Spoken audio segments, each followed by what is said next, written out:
All right, and we're live.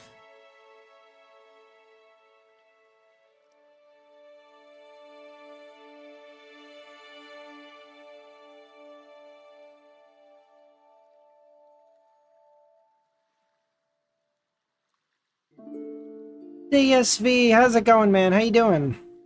Ben, how's it going? Luvion, how's it going? Venus. Oh.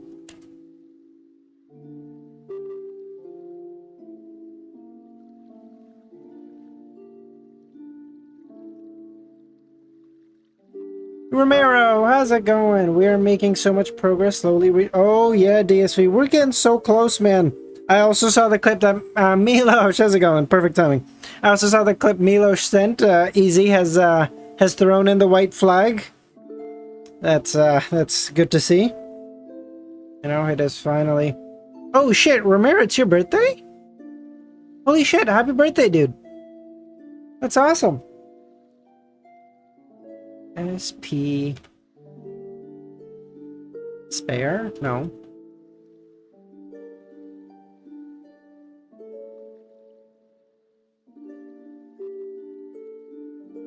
Spur.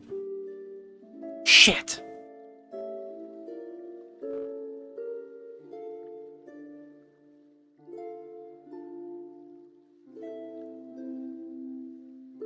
That's not a word.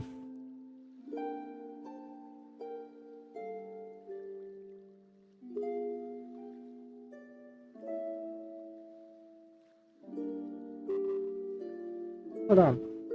How lonely is it at the top now that you're alone? DSV, have you ever seen Initial D? Have you ever seen Initial D? It's like Takumi at the end when he's coming to realize that, you know, all the people that he's raced with are just beneath him. Yeah, I love it. Yeah, exactly.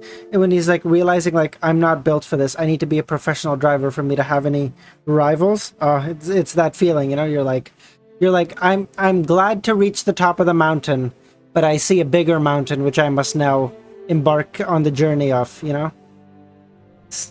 It's a cool but humbling feeling. That's the best part of being at the top.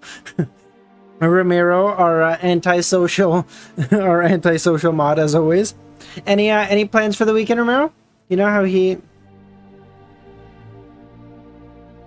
just became a professional driver. Was there anything after that?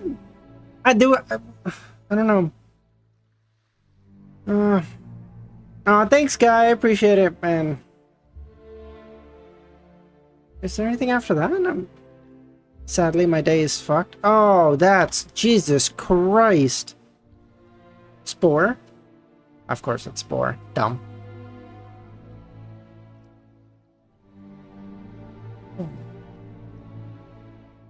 Yes, but there's a sequel. It's not good for Takumi? Really? Wait, there's an Initial D sequel? Oh, MF Ghost! I very vaguely have heard of this. I feel like I remember hearing about this a while back.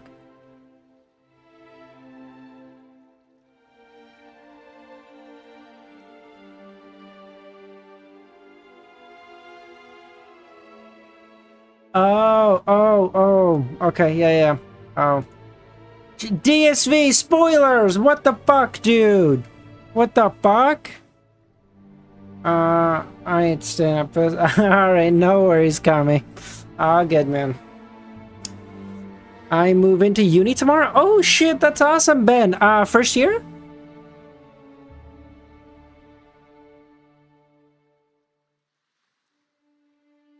What are we reading today? Lord of the Mysteries, bro. What the fuck? What do you mean? Oh, you probably mean Arc. I don't fucking know.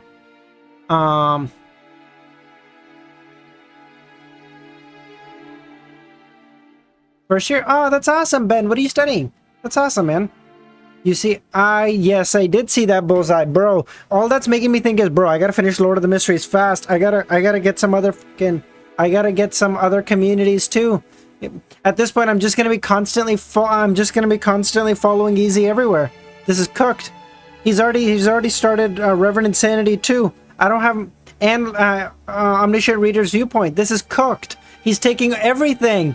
And he's like, oh yeah. He's like, I may not finish them first, but you're always gonna be known as the guy, as the follower now. And I'm like, this is cooked. Holy shit, he started everything.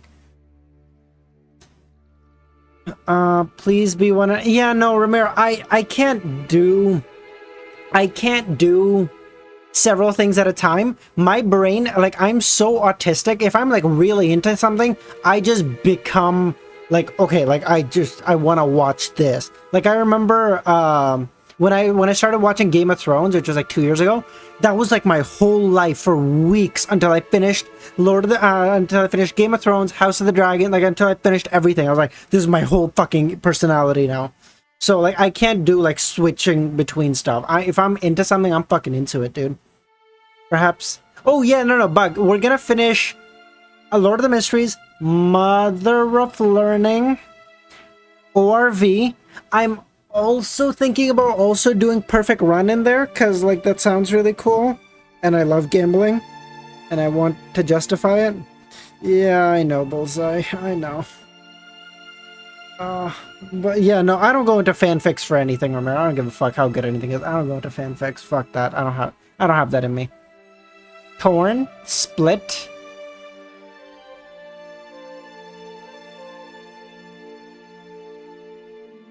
Nightwalker, how's it going, man? 2 million word long fit. You're out of your fucking mind. Read Reverend Sanity. Take his personalities. Become a criminal at the top. A politician. Dude, my dad always tells me, he's like, you know, you'd make a good politician. I don't know. I don't think that's a compliment, mind you, because we all agree they're dog shit people. But he does say that to me often. Ah, yeah, coffee without my creamer. That tastes like dog shit. Love that. Ooh, good news. I'm home tomorrow, so we'll do a morning stream tomorrow. What's Mother of Learning about? Because if I don't see Minstrel stream, I might not see him in that time frame. Wow, wow, Bullseye. Okay, I see how it is. No, I'm just kidding, man. All good. I don't know what Mother of Learning is about either. I just know people really recommend it, so I was like, all right, we'll read that.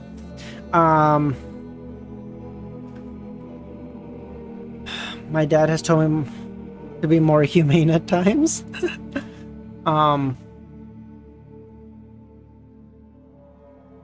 It's better to not know going into it? Okay. Then can someone tell Bullseye in like Discord or whatever? Because he seems...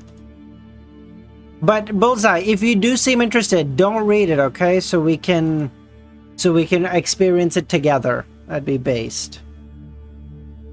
Merlin, how's it going, man? Bro, I can't get anything. This is so dog shit. What? I think it's better to know what learn after reading if you don't know anything.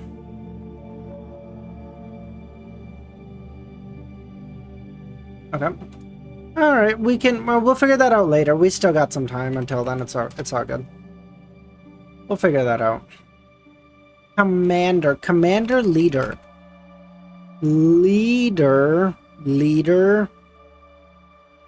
general, battle. Okay, battle, blood, general, war general.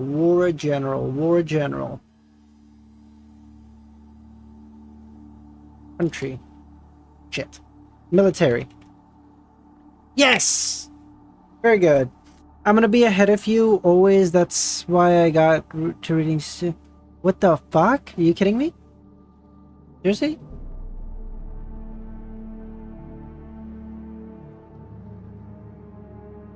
Blood Emperor, true. Country, we cast our country aside. We become all about the war, baby. Let's go. Yes, we'll do a morning stream tomorrow. And then Tuesday I have work. Wednesday I'll call in sick, so we can do a morning stream. Thursday I'm gonna give my 2 weeks notice, so I'll probably be home early. We might be able to do a morning stream then too. I don't know. We'll see. I should be home right away, because like I'm gonna go in at 9. I'm gonna give him my 2 weeks notice. He's gonna walk me out, and then we're gonna be done. Cool.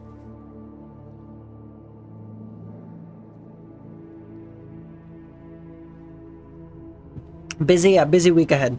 Friday probably no stream, cause I'm cause we're gonna go play golf. So I'm gonna go. Saturday night stream probably, cause I have a date on Saturday. I don't know what time though. We'll figure that out. Could be like midday. I don't know. No, I don't know. He was hyped about SS because nice. Okay, cool. All right, let's get started reading. Thorium. 1180. Cool.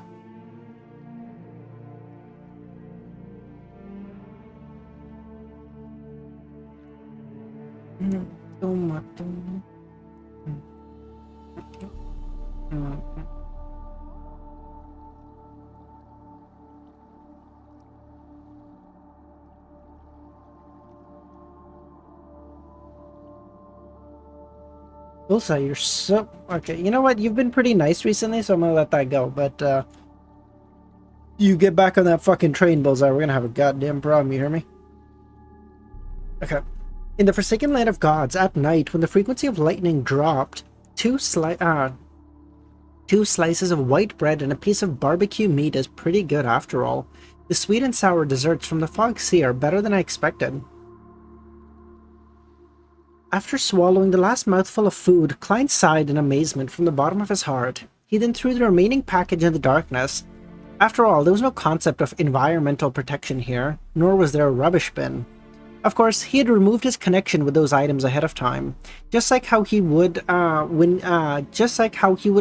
over to Sephira Castle to perform sterilization every time he abandoned a marionette. Okay, cool. This is fine. Okay, he's good. He's finally... He learned that lesson from Amon. He's like, bro, I can't be leaving marionettes around. I'm getting tracked. This was to prevent Amon's avatar from locking on to him with them. Lifeless objects won't be transformed into a concealed state by the darkness here. Klein raised the lantern that Danitz had sacrificed, and he illuminated the abandoned items. It was only after he had filled his stomach that he was in the mood to try out the dangerous things he had previously divined. Why do you have to repeat a word that's just like said? No, it is not the fucking Tate girl. What? Why do you have to, Romero, why do you have to repeat a word and just, God, why are you like that? Like, that word was perfectly fine in that scenario, but you just had to say it like that. Whatever. Amidst the flickering dim yellow light, Klein reached his right hand into the air and dragged out another projection of himself. It was another version of him from the historical void, one who was also holding onto a lantern. Klein entered the grayish-white fog 1 second later, allowing his projection's consciousness to awaken. The projection was surrounded by a group of monsters. Amidst the endless darkness, it opened its mouth to recite the name, Amonasis. He didn't manage to make a single sound, as though the words he wanted to say had been concealed. What? Indeed, it's as I expected. Wearing a silk top hat and a black trench coat, Klein took a deep breath. Looking at the lantern that emitted faint yellow light, he chanted in Jotun, Leodero. Before he could finish his sentence, more than 100 lightning bolts warped around as though they were responding to being summoned. There was no time for him to dodge. Even if he had switched places with a marionette, he would still be in the range. Amidst the brightening of silvery white light, he collapsed to the ground and his body was charred as he convulsed violently, as though he had rapidly become a gigantic piece of coal. Okay, so seems like the gods do have influence here. Interesting. Then his figure rapidly vanished. Wearing a real top hat, clothed in Inta-style windbreaker, and carrying a simple lantern, Klein immediately returned to the real world. After walking for a while, his figure turned blurry and clear. Following that, Klein chanted his name Klein opened his mouth and chanted a name in Jotun. Just as he was about to pronounce the first syllable, a transparent flame burst out from his body, instantly reducing him to ash, not giving him a chance to switch places with a marionette. This is the EBS. What's his name? Leodero, use lightning bolt.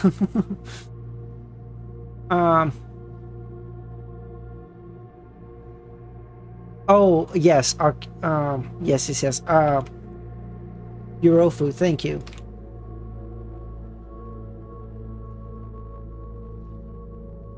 Aucuses, right? I think is how you would pronounce that. Klein's figure appeared once again, and he pressed on his top hat and continued walking calmly. I love how Klein is so happy to get his fucking, thing killed. What do you call it? His, like, past versions of himself. He's like, la-di-da-di-da, they don't count. He then continued walking. Herbergen. Badhail. Amibella. Nothing out of the ordinary. There's no traces of the corresponding divine powers left in the vicinity of the City of Silver. Medici, Ouroboros, and Sasrir. They're also of no use. But none of them are deities. I thought that the situation at Afternoon Town and the Giant King's court was due to special circumstances. Using Sasrir's true name outside can activate the powers of degeneration from the forsaken land of the gods.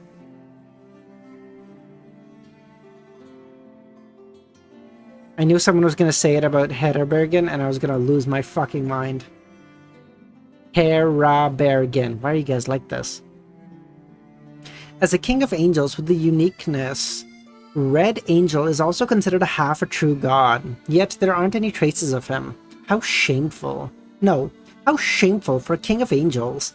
As Klein walked down the hill, he followed his spiritual intuition and headed northwest to where the City of Noise was. Othmani, how's it going, man? He would occasionally take a detour, occasionally using Flaming Jump, and he didn't follow the route that the City of Silver had used to explore this destination. Baklan, late at night, feeling that she had digested the potion a little more, Audrey was very eager to use Dream Traversal to leave her mansion and enter the various dreams of the surrounding area. Sorry, the music is very loud in my ear.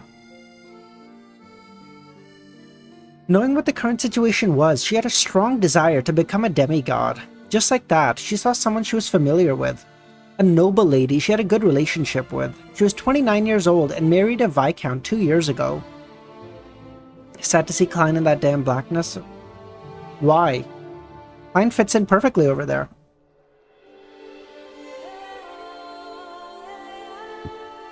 A land that belongs to no one, for a person that belongs to no land. It's perfect. At this moment, the lady's room was filled with rose petals. The bed was white and there was a heart-shaped ring placed on it, and she could hear the knocking sounds from the outside.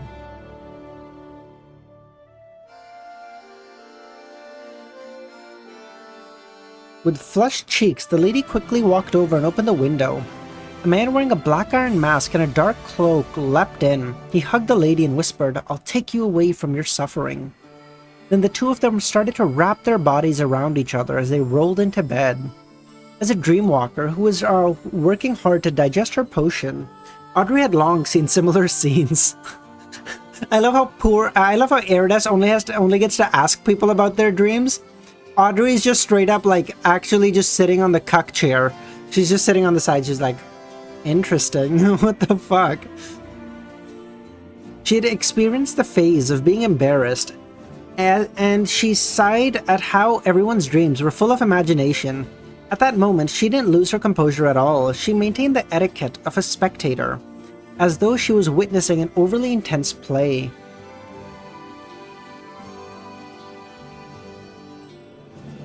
After a brief examination, she discovered a problem. The man wearing the black iron mask wasn't the wife's spouse, but more like a particular playboy in the aristocratic circles. Is this the hero bandit Black Emperor? Who is this? Etiquette, yes. Oh yeah, wait, there are memes about him, McSaley? Is this the reflection of what's hidden in her heart? Following that, she traversed into the dream beside her out of curiosity. This dream corresponded to the noble wife's husband, the Viscount. In the dream, the Viscount was busy attending a discussion at the House of Lords. Later, he was chased by an earl with a revolver. The latter claimed that he had tricked his daughter. Excuse me? After escaping to a safe zone, the Viscount found his female secretary to vent his fear. Audrey couldn't help but leave the dream, wanting to see the state the Viscount and his wife were in. In the bedroom, under the illumination of the crimson moonlight, the Viscount was hugging his wife on the huge white bed, and his wife was hugging him. Yes, I have to realize that everyone has a dark side to them. It's just a dream they've had. If conviction for a mere instantaneous thought was carried out, everyone would descend into hell. I can control my dark side, preventing it from being realized in the real world. To most people, that's already considered excellent. Audrey increasingly felt that acting as a dreamwalker was a way to question and hone one's mind and body. She entered the dreamscape and traversed to another area. Not long after, she arrived at a warm room. Although I have to say, in my mind, if Audrey becomes a demigod soon, Alger can't be that far behind. I feel like thematically, Audrey and Alger are supposed to like stay one-to-one with each other now. Because like they're like the founding members of the Tarot Club. It'd be really weird if Audrey became a demigod and what do you call it? And Alger's just stuck. That'd suck. She entered the dreamscape again and traversed to another area. Not long after, she arrived at a warm room. Out of all the pathways, what would you choose if you could only pick a sequence 9? What would I pick? If I could only pick a sequence 9, that's a great question. Let me pull up my notes really, really quickly. Seer, no. Apprentice, maybe. You could be a very decent thief with Apprentice. Marauder is dog shit. Sleepless, I would actually take also, because like just being able to cut my required sleep in half would be amazing. I could get so much done. Momo, how's it going? So Apprentice or Sleepless. Corpse Collector sucks. Warrior, maybe, but I mean, I don't get into fights that often, so I don't really need it. Wrongs, how's it going, man? Prisoners, dog shit. Criminals, dog shit. Readers, dog shit. Bard is kind of dog shit. Sailor's dog shit. Hunter is Assassin might not be bad, because Assassin would give you like an all-around stat boost, right? Because it would give you agility, it would give you... It's basically like getting the powers of a clown at sequence 9. I mean, you could use... How... Fuck you. Monster sucks. Lawyer, doubt it. Arbiter, doubt it. Apothecary... Apothecary would actually be quite useful. This is true. I would never choose it because I'd be a fucking loser if I did. Savant, I guess if you wanted to be like a fucking engineer. Ugh. Mystery Prior, no thank you. Planter, no thank you. Spectator, I'm okay. Secret Suppliant, no. So I would probably go with Assassin or Sleepless or Apprentice. I think those three.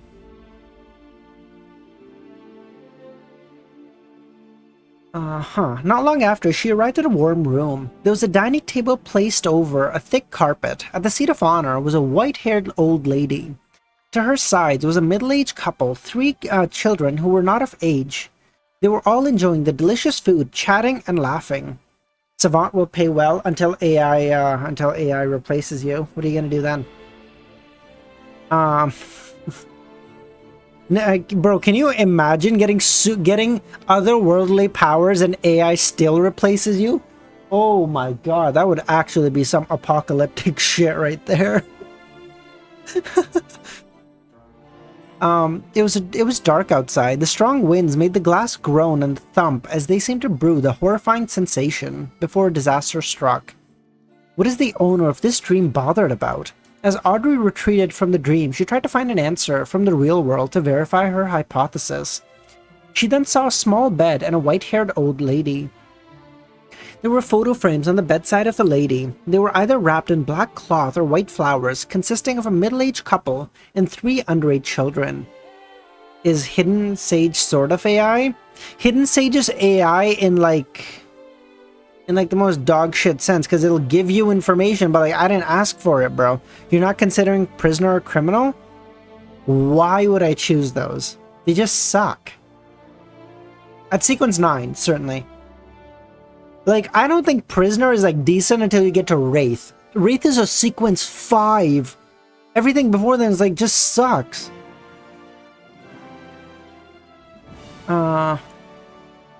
Amidst the howling wind and glass, the room was brightly lit. There was a fragrance of food and laughter everywhere. Audrey had already concluded one of the acting principles of Dreamwalker. A traveler of a dream enters, takes the sights, and records, never interfering. Should she's a secret supplicant? Why? DSV, even if I digested that quickly, you understand I can't move up, right? The point of that was like, okay, you only get a sequence 9. So like, even if I have to use like the shit ass, like, oh, I just have to digest it over years, why does that matter to me? I'm never progressing.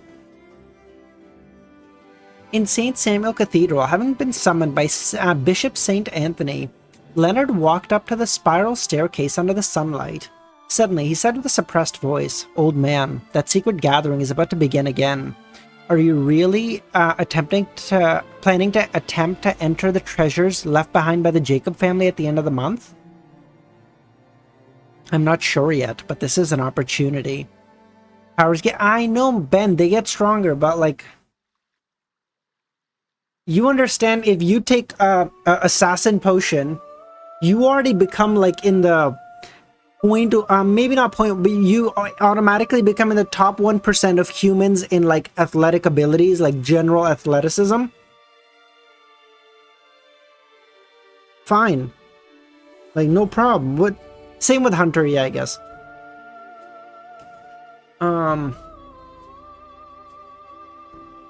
At the very least, Amon's main body is being tied down by the matter regarding Sephira Castle. And assassin means no fall damage. Exactly.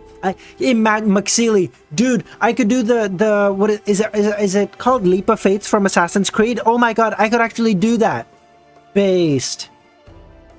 In Leonard's mind, Pallas Zoroast replied with a slightly hoarse voice. "However, I'm more inclined to reveal the news of the treasure trove.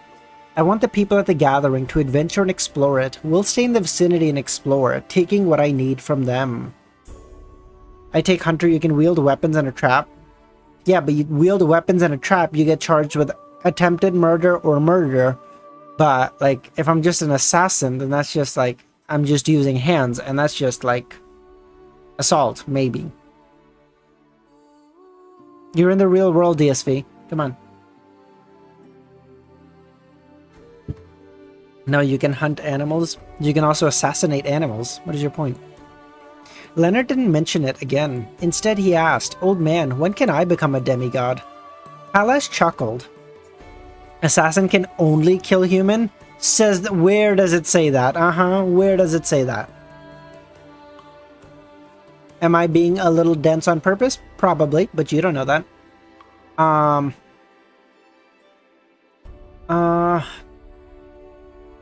Pallas chuckled. "If you can obtain a spirit at the level of your former colleague's messenger, you'll be able to digest the potion by the beginning of the new year. However, it's better to act according to my instruction. Engage in a deeper level of acting. Wait until the second half of the next year. You'll have the qualifications to try for sequence 4. Of course, I'm not sure if the church will give you the potion and hold the ritual for you. That high-ranking deacon named Sesamir had to wait several years before he became a true demigod when the war broke out, didn't he?" Leonard nodded and asked thoughtfully, "Old man, can you act as a spirit to help me digest the potion? Your level should be higher than Klein's messenger." What a great idea. How about I help you digest the potion? How? Leonard knew that the old man was mocking him, but he couldn't help but ask. "I'll deeply parasitize you and gain full control over your body." As he spoke, Leonard came to the door of the Archbishop. He immediately shut his mouth and knocked on the door. "Come in," St. Anthony said. "You can release that vampire behind Chanis Gate." Hallelujah! You're gonna stalk and plan a whole conspiracy to kill a boar? Exactly. DSV.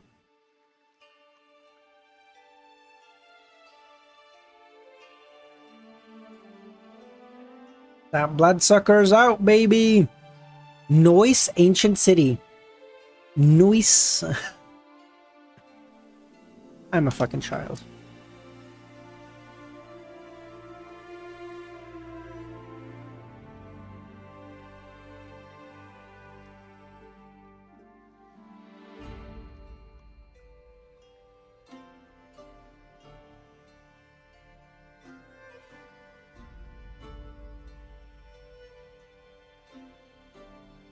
Yay. God. Let's keep going.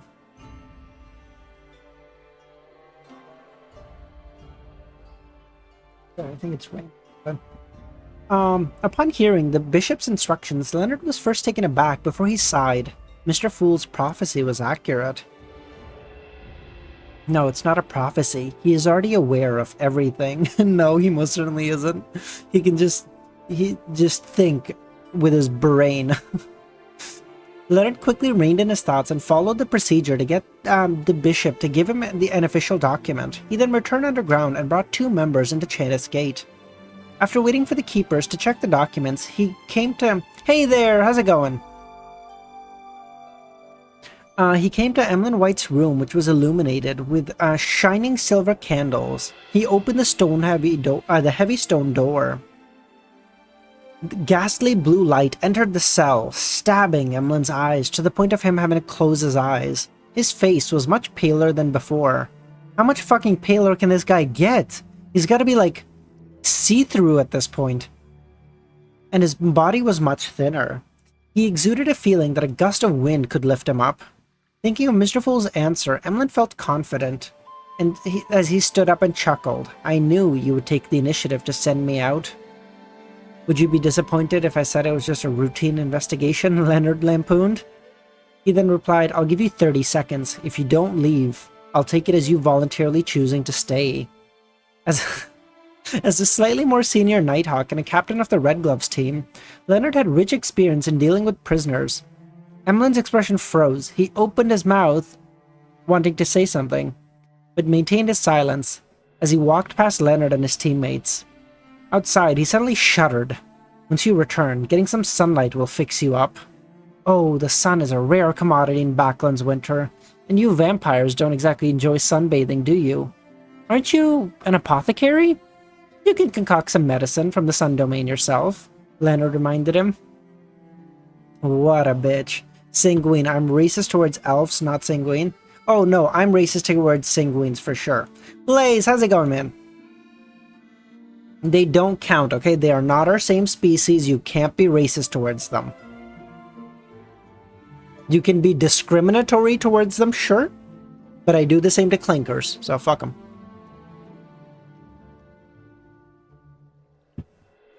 In 20 years, that sentence is going to come back to haunt me. But it's fine. Emlyn's condition wasn't the best. On one hand, he hadn't drank any spirituality containing human blood for days. He could only rely on the blood of animals as a substitute. Good, on my way to the gym? Nice. On the other hand, it was because he had stayed behind Chanis Gate for too long. The power of the Evernight that supported the seal had eaten into him, making him require the effects of medicine of the sun domain to remove the residual effects. He asked, "Where's Father Utravsky? He needs to stay a little longer. I hope this bloody war ends soon." "Don't worry, we'll let him come out twice a week to get some sunlight. As for which days they'll be, it'll depend on the weather." Leonard gave a simple response before sending Emlyn to the ground. Jesus Christ, DSV, what the fuck? The point. One-eyed. Jesus.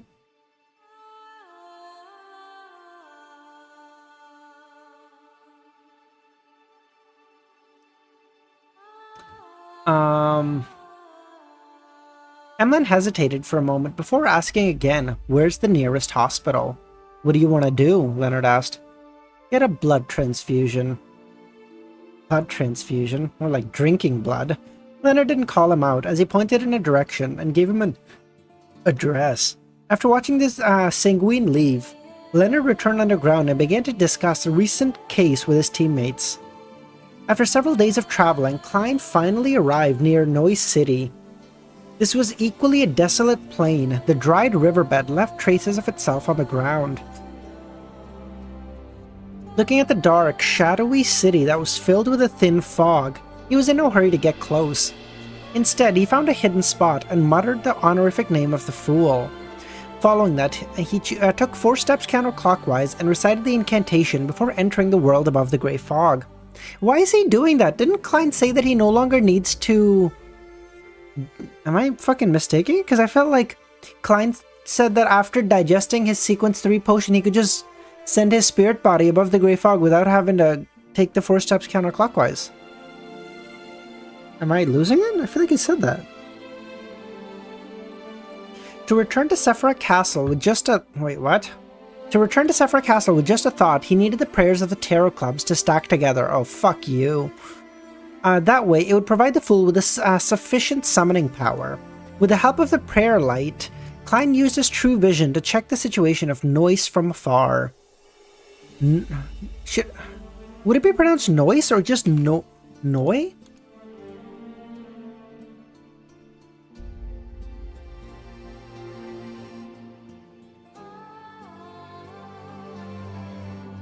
Noise. No. Okay.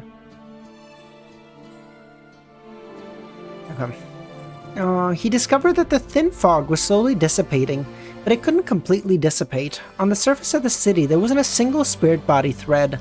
The people who were dressed in linen robes or animal hides were laying in different spots on the street. They weren't as lively and busy as the time the City of Silver's expedition team visited. After the angel or sealed artifact that occupied this place discovered their whereabouts were exposed, they migrated? Woolblock, how's it going, man? Long time no see. As Klein made a guess based on the situation in front of him, he retracted his gaze and looked at the grayish-white fog that upheld Sephira Castle. He was trying to prevent the Miracle Invoker or Attendant of Mysteries or the corresponding sealed artifacts from hiding in the historical void and ambushing the Beyonders of the ancient Noise City. He didn't wish to directly enter a cluster of transparent maggots that twisted into a huge vortex as he leapt into the fog of history, nor did he wish to be pursued by those terrifying tentacles. The ambush that Zaratul had laid for him still left Klein feeling with a lingering sense of fear.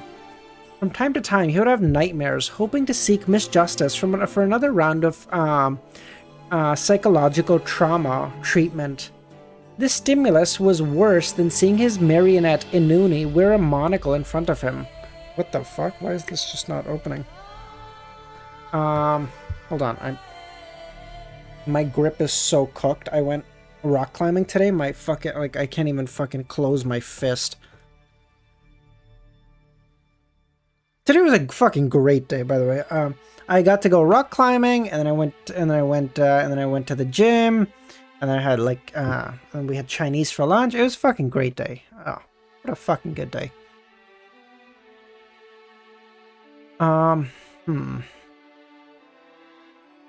this stimulus was worse than seeing his marionette Inuni wear a monocle right in front of him while his body remained completely immobile. This was because he had implicated the Hounds of Fulgrim. After confirming that the historical void was safe, Klein returned to the real world, stretched out his hand, grabbed and pulled out his former self. In the next second, he jumped into the grey fog and followed the illuminated spots in the historical void, running all the way to a period before the first epoch, in that city of long-dead civilization. Nightwalker, the thing is, maybe because I've been going to the gym for so long, my back doesn't get that cooked. Because the problem is, because your back is such a big muscle, I always find my fingers get so fatigued so quickly, I don't even have time to, like, wear out my back.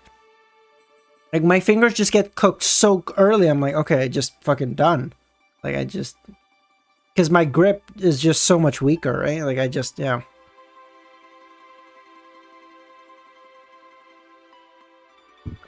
Yes, I had Chinese food for lunch. In the next second, he jumped into the grayish-white... Nope, already read that.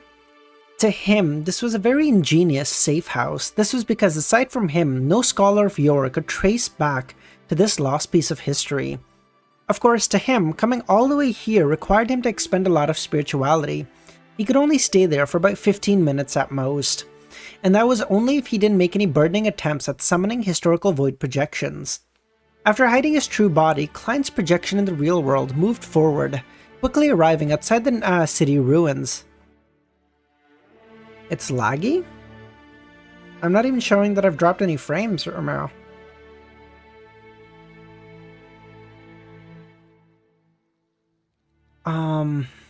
He didn't blindly approach or enter. After circling to a small mound opposite the dried riverbed, he raised his right hand and summoned his original marionette, the Earl of the Fallen, Quanos Kilgore. Quanos' body squirmed and instantly transformed into Gehrman. He then reached out and took out a lantern from the historical void. The historical projection was summoned, The historical projection who summoned a historical projection had distorted the distance under the dim yellow light of the lantern. In a few steps, he arrived outside the city, alone. Dude, this is becoming such a mindfuck. Klein summoned a version of himself that summoned a marionette from his past. Like, what the fuck am I reading? And I'm sure everyone's going to be like, oh, this is actually the least mindfucky thing that's going to happen in the next 80 chapters. Oh, God. You guys are so fucking obvious. With the lantern in hand, he passed through the rotting buildings and passed through the thin fog. Compared to his true vision above the grey fog, actual contact made him discover a lot more details. The humans and monsters laying in different spots had signs of decay, as though they had been abandoned for a time. Some of them sat on chairs while under the eaves of the house, others slumped beside stoves, some held moldy bread while others held hands. This allowed Klein to imagine the situation in the city when they were alive. We are so back, Romero. Some of them were slacking off and resting, others were baking food, and others were shopping along the streets. This was such a lively and bustling scene. Eric, how's it going, man? But in reality, everyone had already died and was no longer in possession of their souls. One day, this strange scene frozen in time and everyone collapsed with no warning. A city formed of marionettes and the most realistic theater. Back then, the foggy town was in similar situation. Although I'm still a seer, I have to say that in terms of horror, terror, and bizarreness, our pathways definitely top 3. Could it be that I'll be acting the same in the future? Attendant of mysteries. With the lantern in hand, Klein walked through the streets that were littered with corpses. He followed his spiritual intuition and headed for the ancient city center. I have a feeling once Klein becomes like a sequence 1, he'll be able to stand on relatively decent footing with Amon. Because with the grey fog, I think it gives him enough of a boost to equal him from like a sequence 1 to a King of Angels. And maybe that understanding is wrong, but like I feel like he could.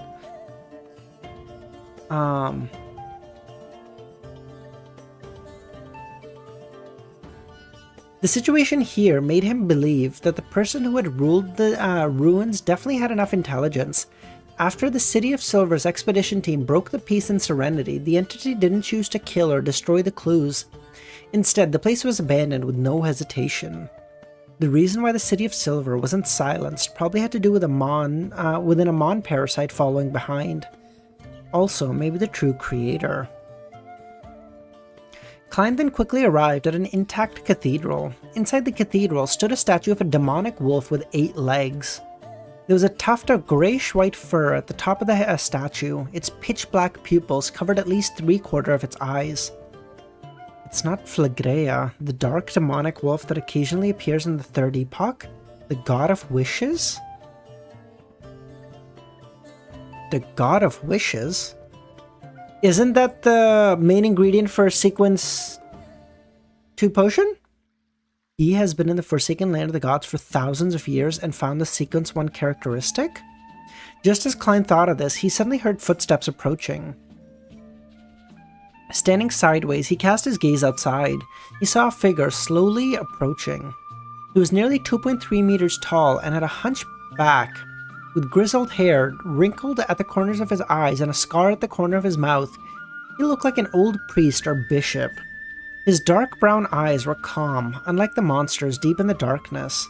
However, in the long, quiet night of low-frequency lightning, this clergyman didn't carry any lanterns or have any fire.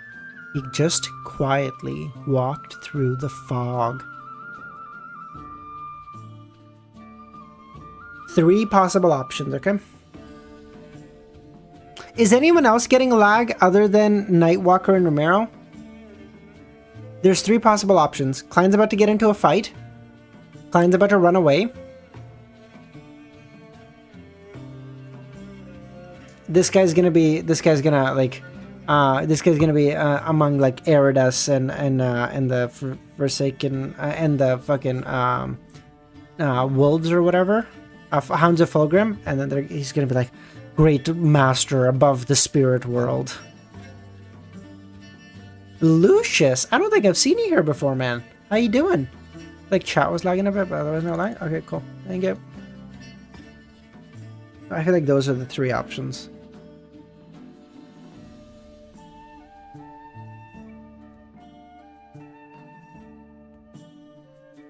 Lucius Malfoy?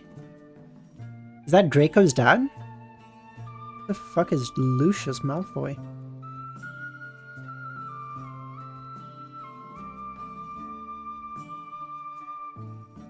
His dad? Okay. Although it had been less than a week since he entered the Forsaken Land of the Gods, Klein had gotten used to the understanding of this place through the little sun.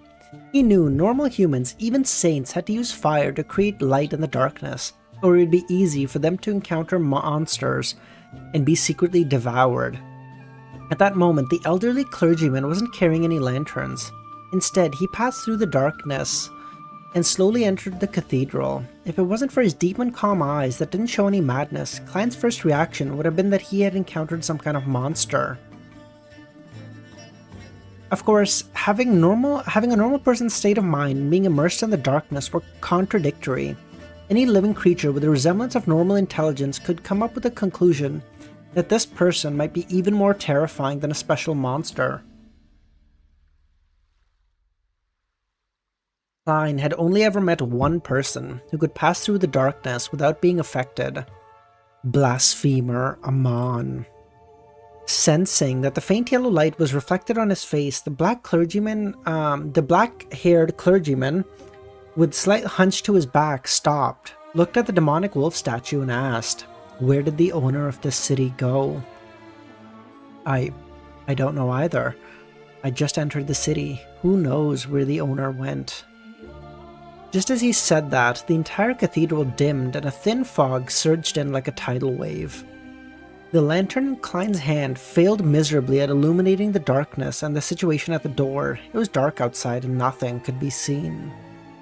In the blink of an eye, the cathedral that worshipped the demonic wolf statue seemed to be isolated from the city. Klein's pupils dilated as he asked, "Who are you?" "I am an attendant of the Lord. I am the angel of the holy word, Steph. I walk this land of the past that the Lord has passed on, doing so on his behalf in search of the blasphemer hidden in the darkness."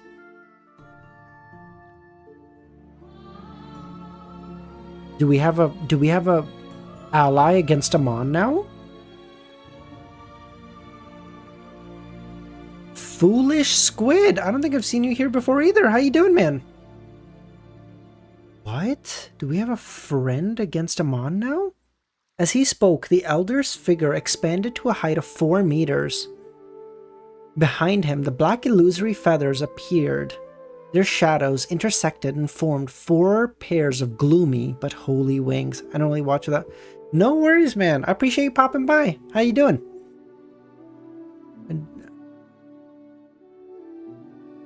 No, Milos. I know some of them. I don't know all of them. I think I know 4 or 5.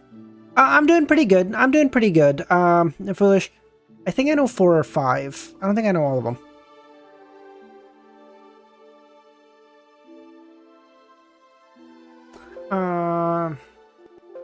Fucking something river. Let me fucking look at my notes. Hold on.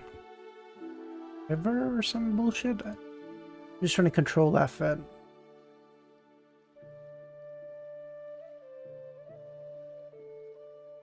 Fuck. It's river? No.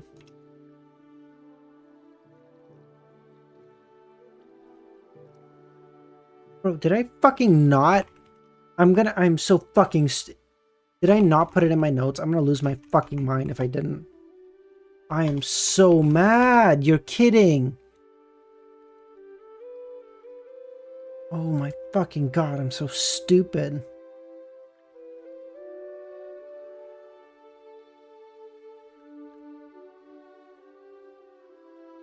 You're 11:30. Thank you, Luvian. Okay, hold on. We're gonna go back. I want them in my notes. You're fucking kidding me. Pick asking if you. Dude, I swear I recall putting them. Am I fucking out of my mind? Like I must be losing my. Hold on. 11:36. I think Luvian said. Hold on. Give me 1 second. I need to go get it. I'm so frustrated. That's so fucking dumb. Why do I not have it?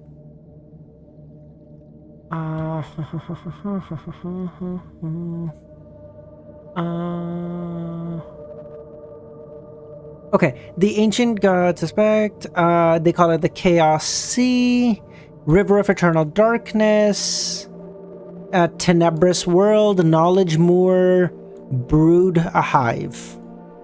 Fuck's sakes, why the fuck is this not on here? You're kidding. Why is this not in my fucking notes? God, I'm so fucking stupid. Those are the ones I know.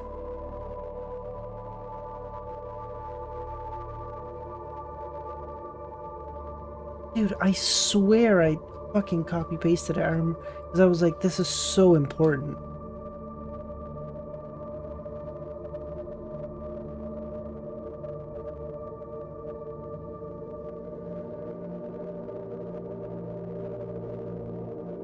Oh, whatever, it's fine. Let's go. Actually, like, I'm so mad. Like, I'm actually so mad that I didn't do it. Like, that's so important and I just didn't do it. You're kidding me. 1182. Let's go. Thank you, Luvian. I don't know how you just have that on deck, dude. But you're fucking goated. Okay.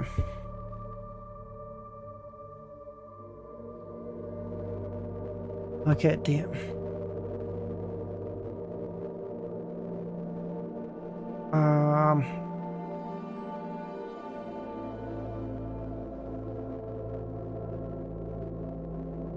Dude, I swear I'm not even kidding. I swear I did. I swear. No, I know.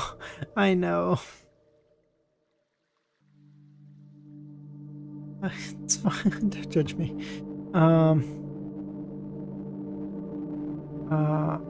Angel of the Lord, staff, an attendant of the Lord's side, land of the past. This is the blessed of the true creator, an angel of fate's subordinate, a member of the Rose Redemption. No wonder he can walk the darkness. He has the power of degeneration protecting him. That evil god is still searching for the beyonder characteristic of a attendant of mysteries. Klein had no choice but to raise his head and lock eyes with this clergyman, who despite wearing a black robe had a pair of wings on his back. This high-level existence. Angel's form remained wrinkled with grizzled hair. There was a sense of contradiction in everything about him.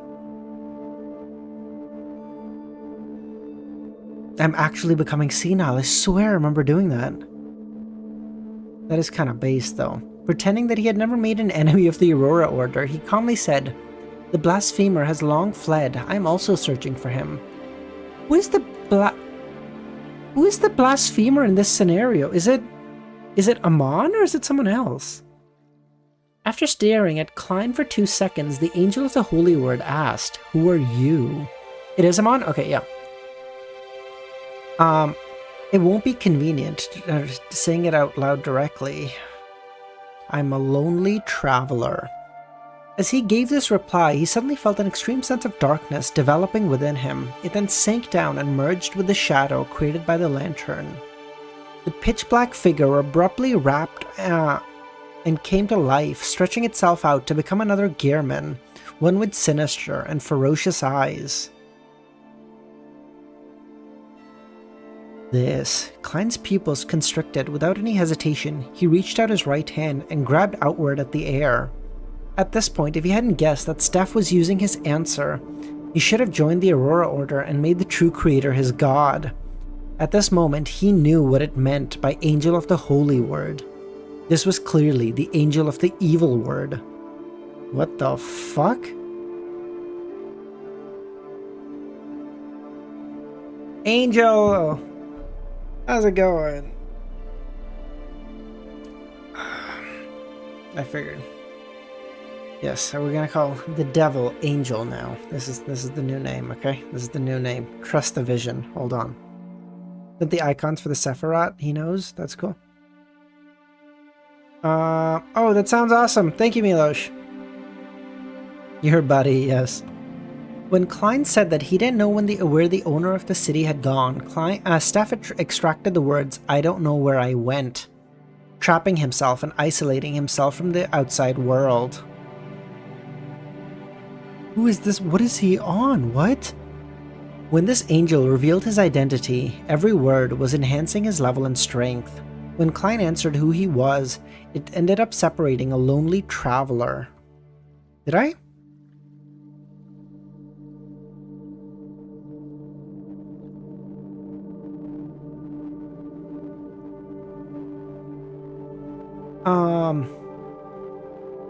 I don't think so.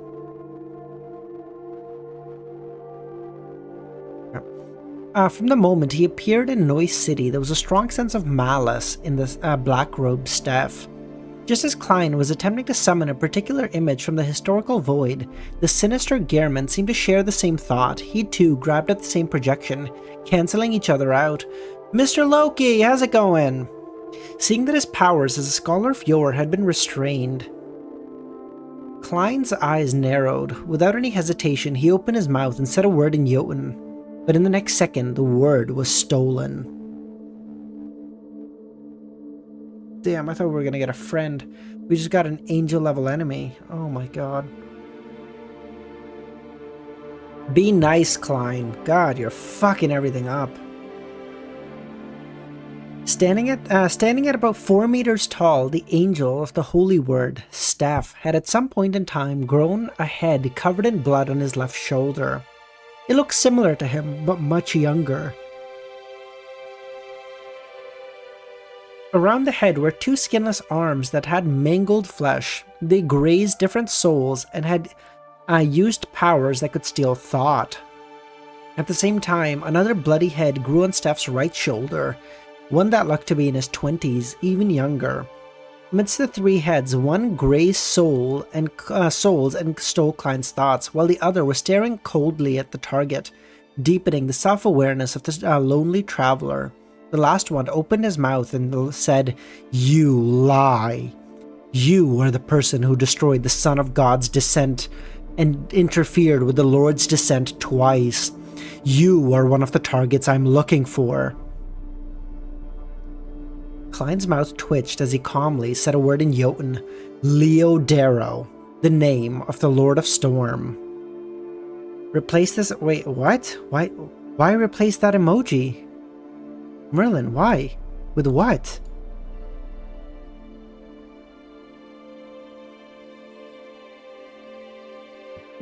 The reason why this thought wasn't stolen was because he lined it up with his subsequent actions.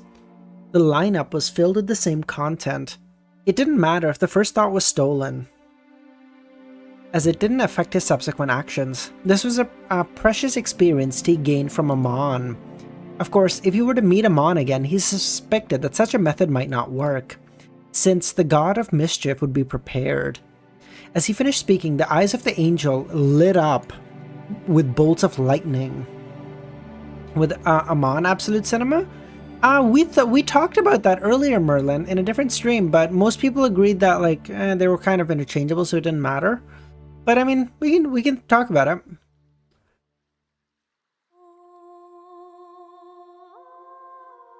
They covered the entire city and tore through the darkness that enveloped the cathedral, tearing apart all corruption, concealment, darkness, vileness, and evil.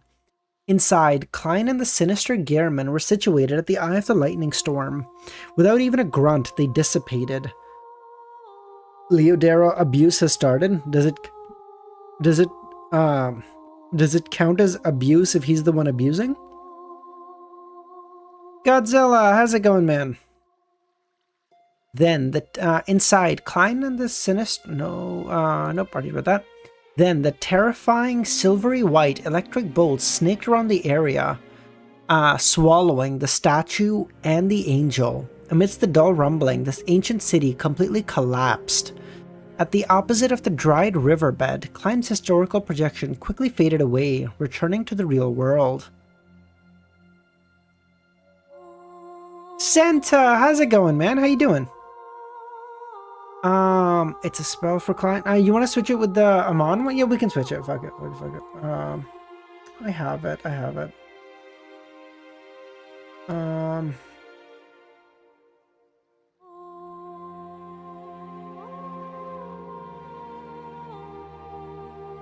I have it somewhere. One, very good. Like fireball? Like fireball, what do you mean? Right on the heels of that, Klein used Flaming Jump to distance himself from the ruins. During this process, he pulled out a few paper figurines so as to constantly... Oh, good God, stop it. So as to constantly cover his tracks, the desolate plains returned to the state of dead silence once more.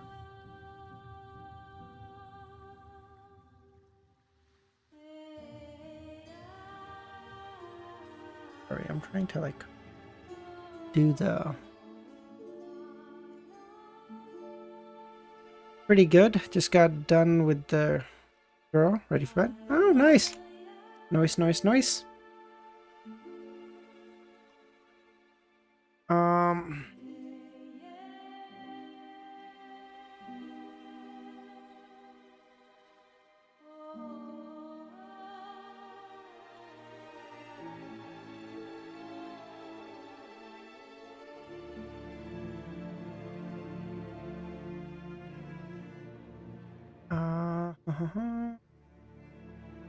Okay.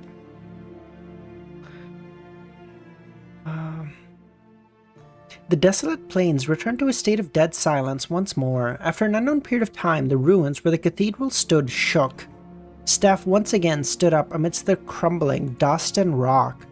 His completely white hair had thinned again, and his deep black clergyman's robes had become tattered. The angel of the holy word left noise in silence, got his bearings, and walked into the deep darkness. He's walking, he's like, this piece of shit, I'm gonna get this guy. I'm gonna get this fucking guy if it's the last thing I do, damn it.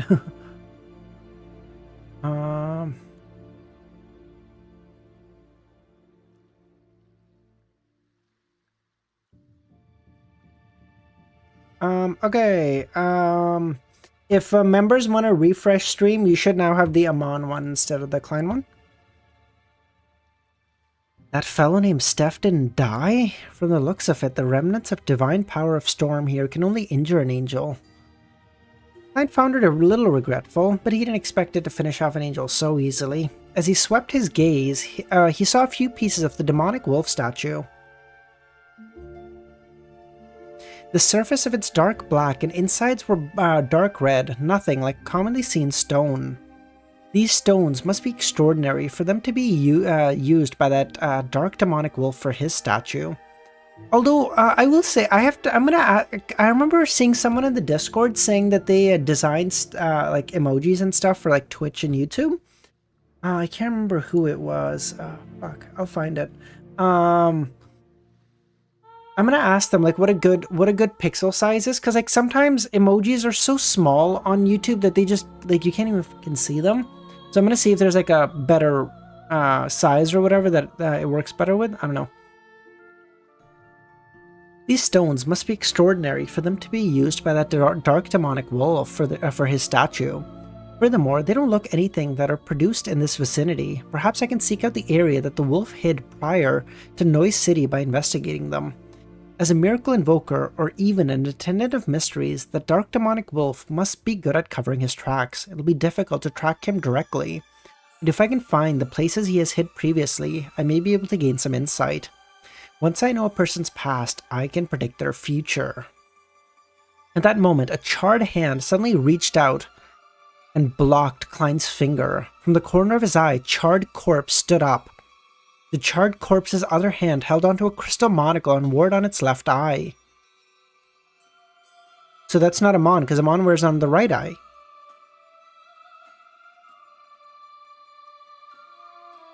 Klein's heart tightened at first, before a strong sense of doubt and suspicion surfaced. In the next second, the corpse smiled. Sorry, I wore it on the wrong side. Fuck! As it spoke, it took off the monocle and moved it to the right eye. God damn it, motherfucker. Oh, I thought I was so clever. I thought I was so fucking clever, dude. I thought, oh my god, I'm on such a piece of shit. He's such a piece of shit, dude. Oh my god.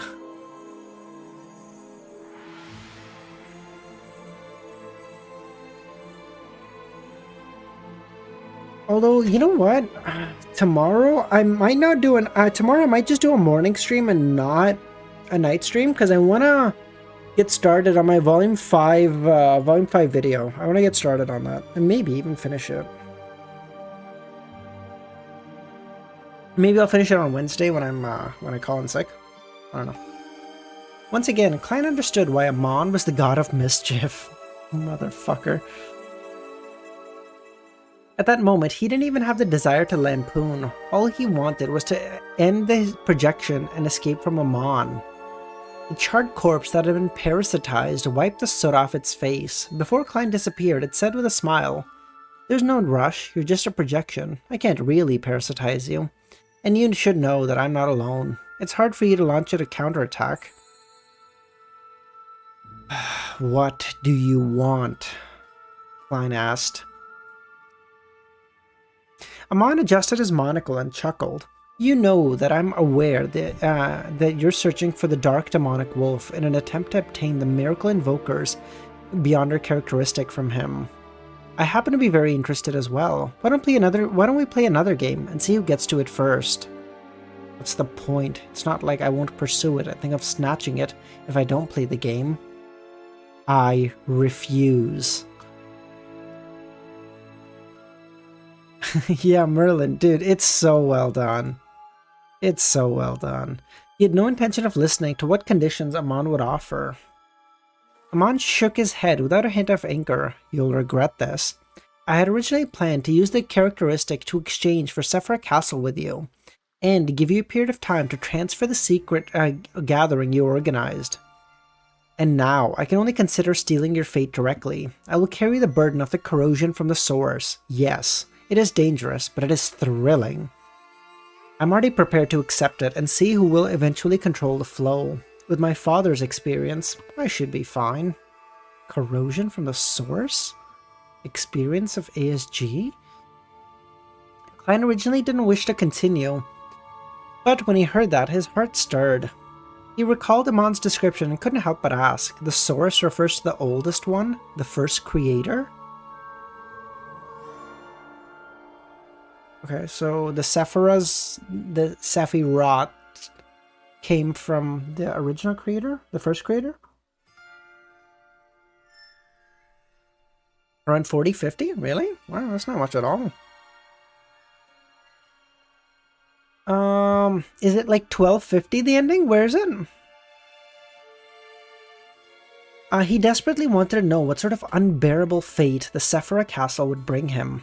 It's better if I don't answer this directly, as you won't believe every word I say. Bye, Zaza! Tell me, I'll determine the authenticity, Klein wanted to blurt out, but calmly replied. Maybe it's just because you haven't made up the reason yet. You can think of it that way as well. At times, the truth that you discover for yourself is more agreeable than what others tell you. 1260? Oh, that's like 80. Fuck that. If you have the time, you can wander around the forsaken land of the gods. This should provide you with more clues. Of course, if you have the guts to enter Chernobyl, then you would know more. Did the dark demonic wolf hurriedly migrate because of your discovery?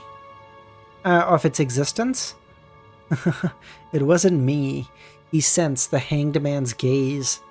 He has been hiding in the forsaken land of the gods for 1,000 years. He is very sensitive to such things.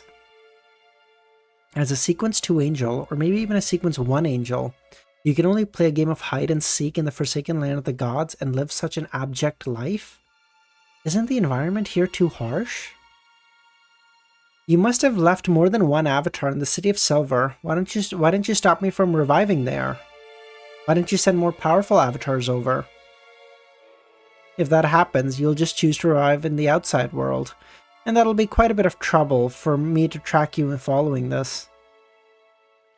If I were to relax a little, due to the existence of the Miracle Invoker characteristic in the Forsaken Land of the Gods, you would most likely be resurrected here. In the following game, the only things we need to consider are the Hanged Man and Ouroboros. Just as I thought. Klein said after some thought, even in the same region, as long as you exceed a certain distance, your true body and avatars have no way to instantly merge or switch locations. Well, yeah, but that's the same with you. Back when you first entered the Forsaken Land of the Gods, you were able to transform into your true form because of the anomaly of Sephira Castle, allowing your true body to sense something. You went to the entrance in advance to wait? What's your guess? Amon asked. Why don't you guess if I've returned back to my original form? I guess your other avatars are setting up a corresponding ritual to allow your true body to directly descend. Before he could finish his sentence, his figure rapidly turned incorporeal and dissipated. The historical void projection was cancelled. In the wilderness outside the city, the air was around the hiding Klein suddenly stirred. In mid-air, there were a series of illusory monocles. They stared at Klein as if to say they had found him. But Klein's figure rapidly faded away. Back when Amon moved the monocle to his right eye, Klein had already returned from the ancient history to the real world. With the help of a paper angel, he had used Flaming Jump and other powers to quickly leave. The reason why his projection was able to speak to Amon rather normally was because he was essentially a marionette. It was Quanos Kilgore in the form of Gehrman. He had a worm of spirit that came from history inside him and was controlled by Klein's projection. Easy street. This fucking guy. What are we gonna do? This caused the person who spoke to Amon to fall deep into thought from time to time. He would either stare with a focused look for a few seconds or seemingly need to recall what Amon just said. Against the god of deceit, Klein didn't dare to be careless. After leaving Noise City, he circled around 2 more times and used his true vision to inspect the surroundings from above the grey fog. The corrosion that came from the source. I wonder if Amon is bluffing. Indeed, I'll have to enter Chernobyl one day to take a look, but I have to become a true miracle invoker. Doing so after I have self-preservation abilities to a degree. Otherwise, I'll just be knocking on death's door. Klein is more brave than me, because I'd be like, bro, I'm not doing that till I become a sequence 1. Once I'm a sequence 1, okay, like I have enough to be like, okay, I'll probably be fine. Klein is like, sequence 2, once I become an angel, we can probably figure it out. Thanks to this experience, he had a deeper understanding of the dangers in this land. Harsh environment, crazy cultists, fallen angel, Amon, mythical creatures. Evil gods, I can stir remnant divine powers that others can as well. The danger far exceeds my expectations. Klein turned his attention back to the dark demonic wolf. To be frank, he didn't think he had advantage in tracking this creature, be it his understanding of the Forsaken Land of the Gods or his confidence in the target situation. He was far inferior to Amon, who had been exploring the area for more than 1,000 years, and the true creator's blessed, who had the benefit of home ground. Yeah, I know, Bullseye. Someone already told me. My only advantage is that I share the same seer pathway as the wolf. Furthermore, I have Sephira Castle. There's a strong inclination for convergence. This will also have a certain effect on fate and judgment, but Amon is a king of angel of a neighboring pathway. There's also convergence between him and the wolf. The effects won't be weaker than mine. Klein then found his best advantage. He was weak. This is an advantage? I hate to be that guy, but I feel like that's a distinct disadvantage. Compared to Amon, the true creator's attendant, and the dark demonic wolf, he was very weak. Under normal circumstances, this was a disadvantage, but at times it could bring him what he wanted. My level is low and I'm weak. That means I can become the target for the wolf instead. It's very difficult for me to find him, so why don't I get him to find me? A Scholar of Yore might not necessarily be in the interest of the wolf, but if the Scholar of Yore can trigger Sephira Castle, that's a whole different matter. I can stir the castle from time to time, leaving traces of the Grey Fog's aura as bait. Of course, this was very dangerous, and if he wasn't careful, he might become bait for Amon or even the true creator. Amon has already said that the true creator couldn't give a fuck about Sephira Castle, so I doubt he cares. And the wolf might very well choose to observe first before suddenly launching an attack. Before taking this approach, he had to make preparations. There was no need to rush it. Klein reached out his hand and pulled back the demonic wolf sculpture's fragments that were red on the inside. Although he had failed to obtain the item due to Amon's obstruction, that didn't stop him from taking it out of the historical void, because he had seen it and touched it. True creator hate him. Oh, true. The true creator's like a solid fucking 10 out of 10 hater. He's like, I don't even need it, but you can't have it because you want it, you fuck. Like, bro, but it's useless to you. I don't care. The fact that it brings you joy is a fucking pain for me, so get fucked, loser. Like, damn, bro. Alright. I know we were all that. At this moment, he wanted to use the fragments to search for the hiding spots of the wolf. In the wilderness ruled by darkness, Klein lifted a lantern, got his bearings, and changed directions. Backland, Hilstonborough. Fours, who had gone out traveling, finally received a reply from her teacher. Lex Luthor. Dude, actually, have you guys seen the new Superman movie? I mean, new is kind of a little... not exactly new anymore, but have you guys... It's okay, the Lord will bear all the sin. Record. It's...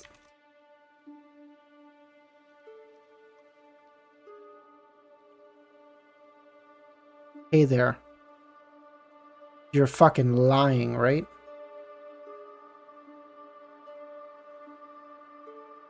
Tell me you're joking.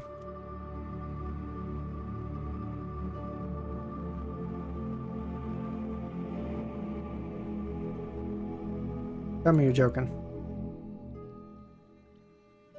That's fucking insane. What do you mean?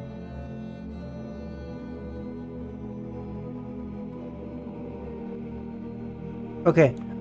If someone doesn't want to be spoiled, mute for like 5 seconds. Okay, mute for 10 seconds. Okay, now. Okay, warned. Dude, it's actually like the acting from like the actor who plays Lex, and he's like, yes, I know, envy fills every waking second, like when people compare me to Galileo, it makes me want to throw up, and you're like, Jesus Christ, God, he was such a fucking good actor, dude. Oh my God. Such a good actor. Such a good actor. What a guy. Okay, we're back. There are no worms of Star at the moment. He wants me to take note of what else the person who's seeking to purchase a worm of Star needs. Forrest read the letter and heaved a sigh of relief. Okay. Imagine the level of petty the river... Dude, I can't even imagine it.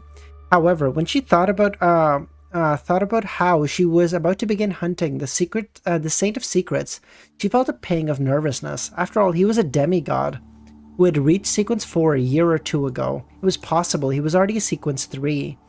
It was me, Barry. When you were talking to your 6th grade girlfriend... Oh god. Although the mastermind behind the operation is still Ma'am Hermit as the bait, I still need to worry about my own safety.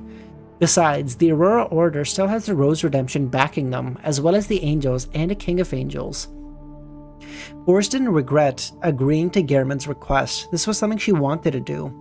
But due to the risks involved, it was inevitable for her to feel flustered. Do you think she feels as flustered or less flustered than when Erdis asked her the second question?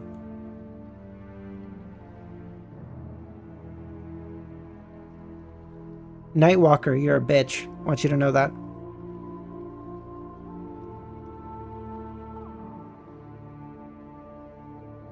Okay. If this made her think of another possibility, if Mr. World could participate and lead it, and lead this operation, I wouldn't feel nervous. If it wasn't that Forrest didn't believe in the Hermit, but the results from the world were laid bare for all to see. His hunts didn't include one or two demigods, so having him run the operation would make one feel at ease. Gio, who was sitting beside the fireplace, glanced at her friend and asked, "Is the hunt about to begin?" Yes, Forrest nodded. It won't be too soon. Everyone needs some time. Hunting a demigod wasn't akin to fox hunting. Setting off wasn't as simple as bringing the equipment and getting friends. This required a precise, meticulous plan. Forrest believed that Ma'am Hermit had to come to Backland personally, or live in another kill box that she had decided on for some time. Only by figuring out the exact situation could she come up with a decent plan. As for Miss Justice, she was still speeding up the digestion of her Dreamwalker potion. This might take another month or two. For Forrest, she could afford to wait. She also wanted to finish digesting her scribe potion, set up the ritual, and become a traveler before the operation. The only thing she wasn't sure about was whether the world would rush them. Romero, have you, there's like this comic, I can't remember what this comic is. Spoilers for anyone who's interested in like Marvel comics, but there's this comic, I can't remember, where like Thanos hates this one fucking kid. Apparently he just hates this kid. So every fucking year on his birthday, he'll like ruin his birthday. So like when he was 5, he came and like got through his cake or something. And then when he was like 20, he destroyed his entire building. So all of his friends died, but like he was okay. And like when he was 30, he killed his family. Like Thanos just hates this one. Like Thanos is like a fucking grade A hater. Still not as good as like the Reverse Flash, because I don't think you get more petty than that. But like, damn, he's up there, dude. Like, holy fuck.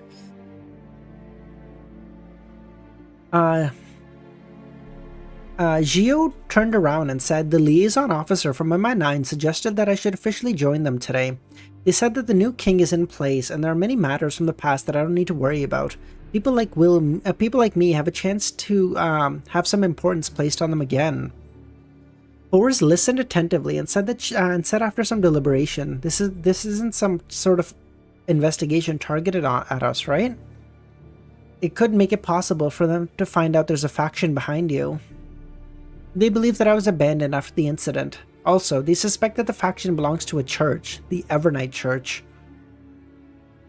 Dude, the Reverse Flash is like a crazy level of petty. And all this, and he has like the most fucking basic, like not even that fucking cool like he doesn't even have a reason to hate that much. Like, the other villains you could like argue have like a reason to hate their fucking heroes and stuff, or like their counterparts. The Reverse Flash's reasons are like so fucking bare. Like there's nothing. And you're like, ugh, why are you like this? Gio believed in the goddess, so mentioning the church was undoubtedly referring to the Church of the Evernight. However, considering that her good friend was a believer in the god of steam and machinery, she made an emphasis to prevent any ambiguity. The Joker doesn't really count Bullseye because the Joker doesn't hate Batman. The Joker doesn't do it because he's like, oh, Batman, I hate you. The Joker is literally the Riddler is actually a good point. The Joker just does it because he just wants to prove that, like, hey, like, you know, everyone can break if pushed far enough. Like, he's just trying to push Batman far enough to find his limits. He doesn't hate the Batman, but he's like probably among the only supervillains that actually like really likes his counterpart. Like so much so that if Batman ever dies, the Joker just gives up. He's like, well, crime is no fun without him. What the fuck? Gio, this is an opportunity for you. Acting as a judge clearly requires the support of the officials. Your current strength and level aren't enough to be a judge in the underground world and backland, and you lack the support. If you can enter a court of law, rotate between different courts, and serve in a criminal court for a few months, your potion should be digested so quick.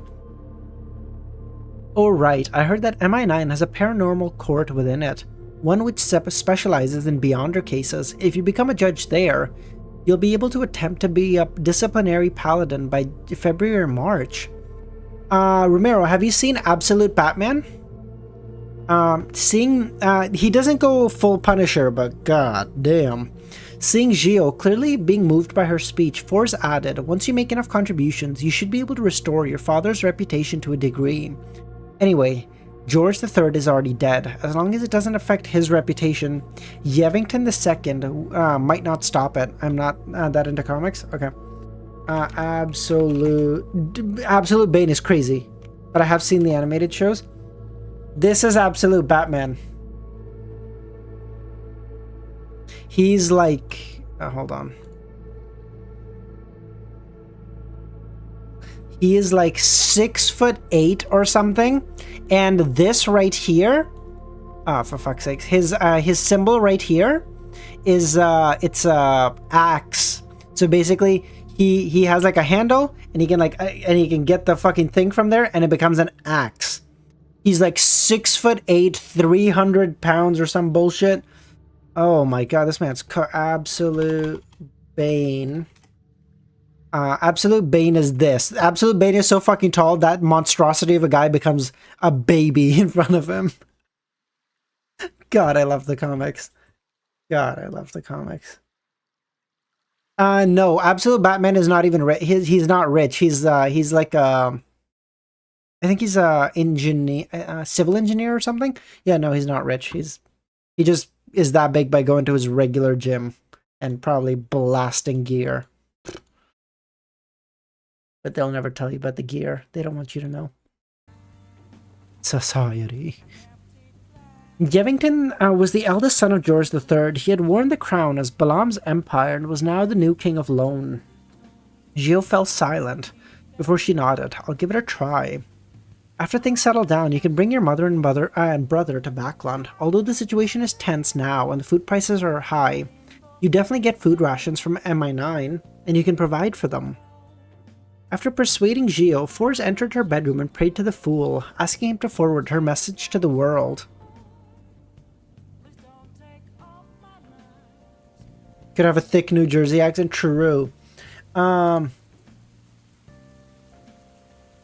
There's like this really good comment. I don't think it's in New Jersey, because Gotham is just New York City, no? Or like, it's like Boston? Hold on. Like, I'm not sure. I'm not sure if you guys have seen this, but I fucking love this animation. So this is like the Absolute Batman, that fucking monstrosity meets the Joker. That's holy shit! Oh wait. You guys can't. Oh, you guys probably can't hear it. Great. That's holy shit! Who the fuck are you? Don't you recognize me, Joker? It's me, Batman. No, you're not. You're not Batman, you're Batbrick. What in You're God's Bat Brick. name happened to you? You look like you ate Bane. I've been hitting the gym. You've been hitting the fucking venom is what you've been hitting. What's your slogan now? I am vengeance. I am the night. I am Batbane. Fucking... What the hell? You're the size of 6 refrigerators. You're a quad? I love how for Americans that's like the best fucking measurement. You're the size of 6 refrigerators. Refrigerators. Your quad is the size of my whole torso. I'm gonna stop you, Joker. Stop me! I haven't even done anything! Is that an axe?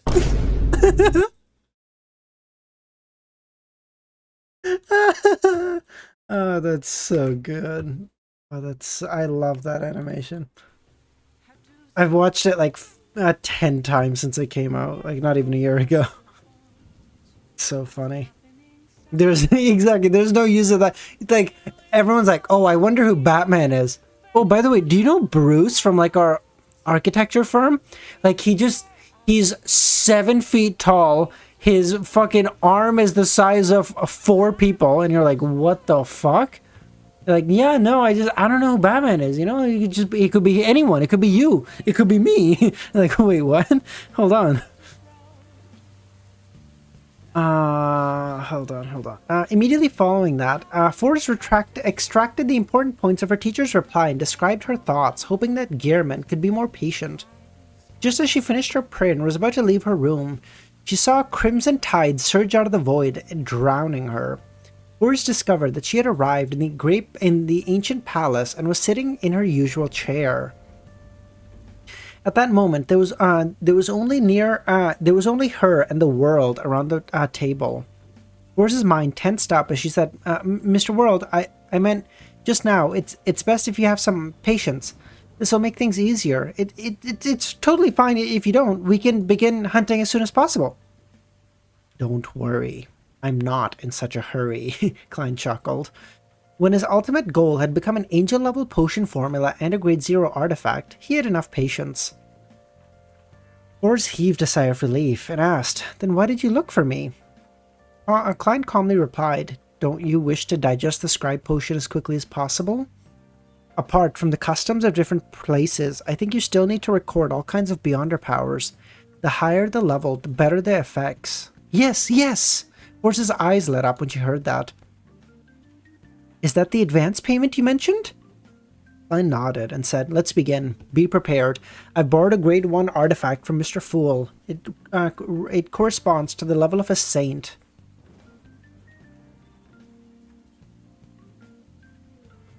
What item is this? Oh, is this the thing that he got from the sun? To a sequence 6 scribe, the chances of recording a near angel level power were extremely low. Oh, for fuck's sakes. I think my parents... Oh, should be fine. I think my parents turned on my TV by accident. To a sequence 6 scribe, the chances of successfully recording a near angel level power were very low. Therefore, Klein didn't attempt to summon Miss Messenger or Mr. Azek from the historical void.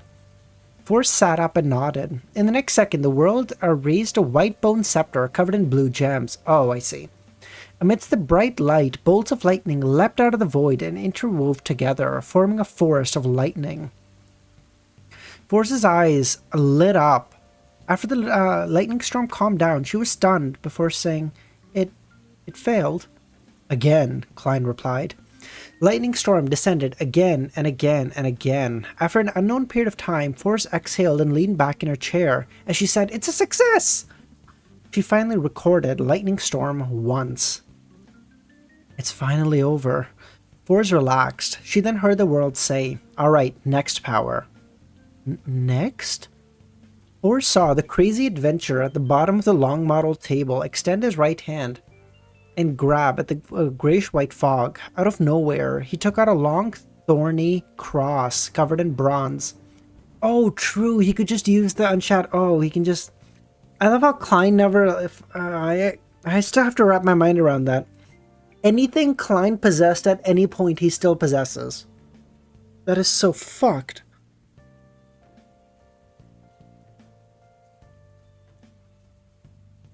Like, I still...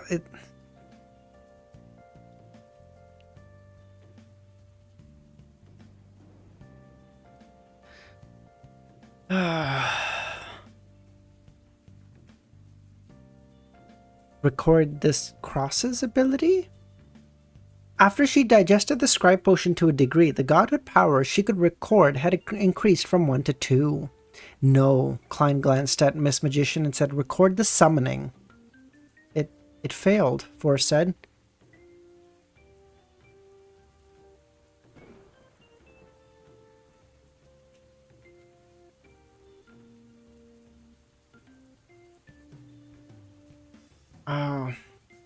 The reason for the failure this time was she didn't even have time to record it.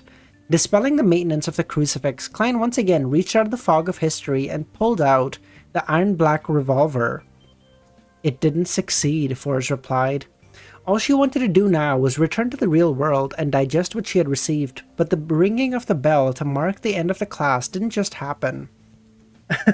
I love how Forrest is like, teacher, please just let me go home. And the Klein is like, no, until you fully digest this piece of shit, we are not done. Nearly 30 times later, Forrest's head throbbed in pain as her mental strength was beginning to run dry. She finally recorded the summoning. At that moment, she felt tears fill her eyes, but she still held back her fatigue and tried her best to show an attitude of a good student. This can summon people and objects that one is related to through the historical void. When the time comes, who should I summon? Or what should I summon? Klein asked. Me, Klein replied. From which period? Forrest asked. The last time we met. It was the him who had deliberately sent Miss Magician to the world of ice and snow to Backland before he destroyed the ritual. He had already become a scholar of yore by then. What if I fail? For me to summon someone who exceeds my own level, the probability should be pretty low. Come again tomorrow to record this ability. Use Leimano's travel, Klein said calmly. Will 2 times be enough to succeed? Forrest had such a question, but she didn't dare ask it. She then asked, Can I go now? With a terse answer, he allowed Miss Magician to leave. In the primitive forest on Sonia Island, Alger led his subordinates to the elven ruins that was seldom visited.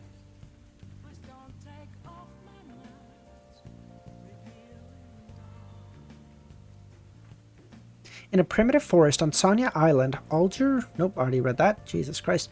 Alright, 2 more chapters. 2 more chapters.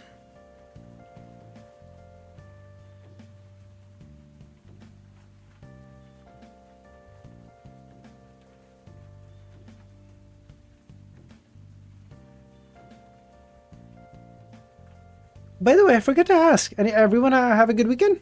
Anyone do anything fun over the weekend?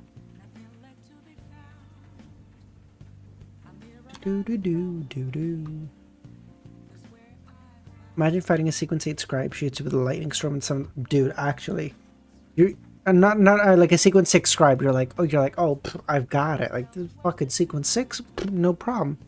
And she pulls out a sequence 3, and you're like,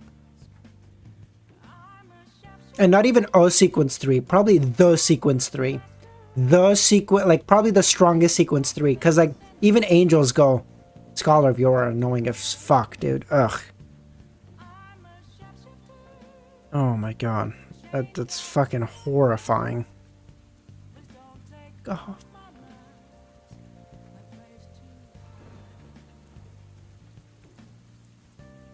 Okay, the withered vines drooped down, covering the rotting wooden structure, and the entire ruins had frozen in a silent atmosphere that no one had tread in a while.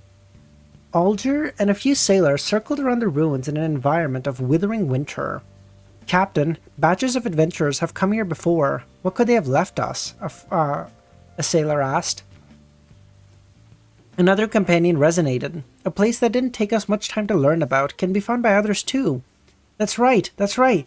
Let's continue to fight the physicians. Captain, are you trying to make this place a stronghold? Alger scanned the area, quelling his sailors to stop his complaints. As he said, I plan on using this place to ambush the physicians. Let's observe the terrain and see if it's suitable.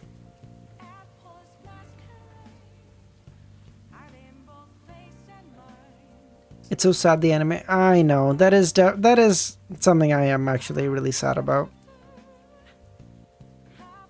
But it is what it is. With such an excuse, the sailors barely perked up, and the group quickly entered the depths of the ruin. As he walked, Alger's spiritual perception was triggered as he looked behind a gigantic tree. There were some signs of churning in the soil over there. Alger retracted his gaze and pretended not to notice anything. After exploring the ruins, they returned to their new camp. At that moment, it was almost evening and the forest was getting colder. Alger had dinner with the sailors before leaving 2 patrol guards behind, and the rest of them entered their tents. The cold wind blew through the trees, causing the bonfire to sway. Alger, who wanted to leave the campsite in the middle of the night, heard a faint singing. The voice was ethereal, like a woman humming and singing slowly. This made Alger involuntarily recall his past, his mother who had passed long ago, and the days he was bullied as a child. Damn, Alger was a bullied child? Get fucked. Oh god, I hope Livian isn't here. Indescribable grief surged from the bottom of his heart, preventing him from waking up immediately. He waited for a few seconds before he sat up. This time, he didn't hear anything. That melodious voice seemed to have never happened. Alger narrowed his eyes and grabbed his thick jacket and put it on. He walked out of the tent and came to the bonfire. The 2 sailors in charge of the night duty had just finished their patrol. Did you discover anything? Alger asked. No, the 2 sailors shook their heads. Alger's brows relaxed as he turned around, intending to make his own rounds. At this moment, he noticed something from the corner of his eye. The 2 sailors were too close. If it were any ordinary pirates, this wouldn't be a problem. But Alger's subordinates had undergone formal training from the church. They knew that in such an environment, the team had to maintain a certain distance. They couldn't be too close or too far. They had to be able to see their companions, as well as prevent themselves from being taken away from the same time from a single assault. I'll catch up on VOD. Alright, bye, Kami! Alger took 2 steps without batting an eyelid and asked, Did you discover anything normal? No. The sailors shook their heads. No. Very good. He then turned around and walked to his tent. The moment the sailor's attention on him was cut off, Alger drew the blade of poison and the gargoyle glasses. He opened his mouth and prepared to belt out a song. At that moment, the voice from before appeared once again. It was an extremely ancient folk song, spelling out an extreme sense of sadness and melancholy through singing. It made Alger's spirit body produce pale, non-existent arms that tore at him. Alger's expression became twisted as he began to produce slippery black fish scales. The thought that originally existed in his mind were disrupted by the song. Alger fell and struggled on the ground, squirming as he was pushed to the brink of losing control. Suddenly, the song stopped and a different voice rang in Alger's ear. Some elven blood, then that shall be all. Use Cyatus's characteristic well.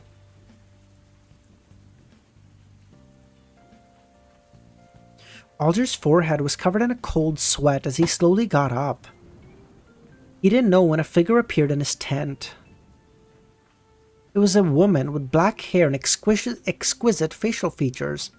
Her ears were pointy and her eyes were deep. Her facial features were soft and she wore a complicated long dress. Are you the elf queen? Queen of Calamity, Kohanem? Haven't you met me already? The woman asked. Alger suddenly recalled the similar singing he heard on Pasu Island. He recalled seeing a high elf when he entered the Coral Palace. You're still alive. At this time, he silently recited Mr. Fool's name in his heart, but he didn't know if it would be effective. The woman's expression remained unchanged. As she replied, "It's very difficult for an angel to perish without encountering an enemy." Then why did you split the characteristic and place yourself in such a strange state? This makes you need to wait for an opportunity to be resurrected. Alger had learned of the corresponding situation at the Tarot Club. And now he was asking out of pure curiosity. The elven lady suspected to be the Queen of Calamity snorted. Because the divine throne for Storm is occupied by Leonard, and I have no way to resist the tyrant.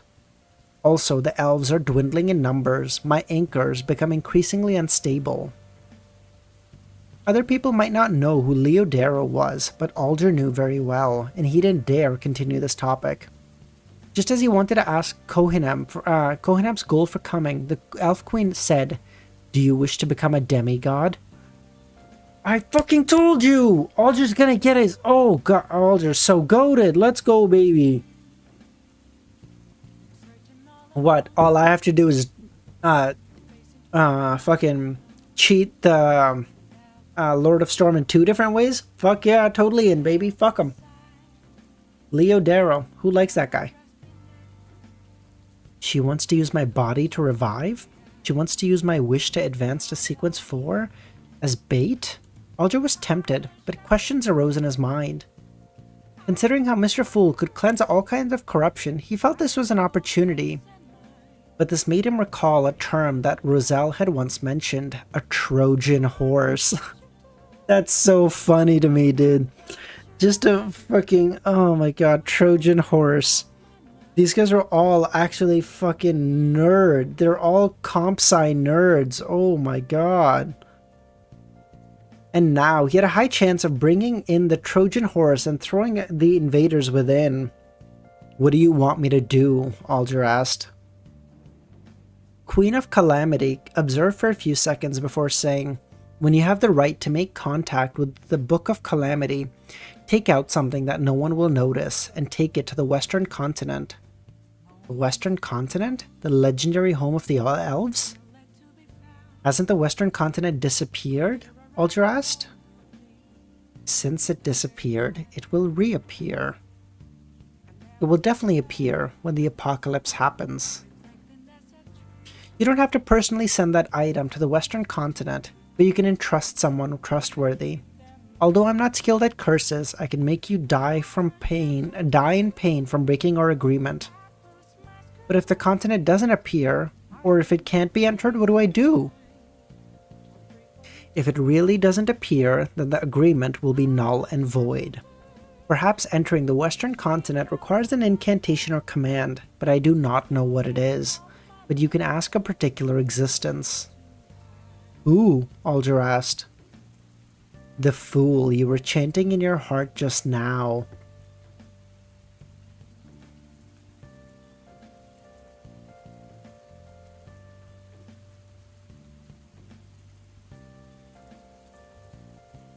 So she heard the honorific name of the fool. Are you telling me even the honorific name of the old fool is the same?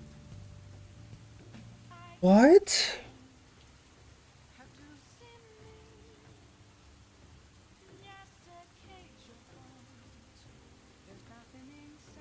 So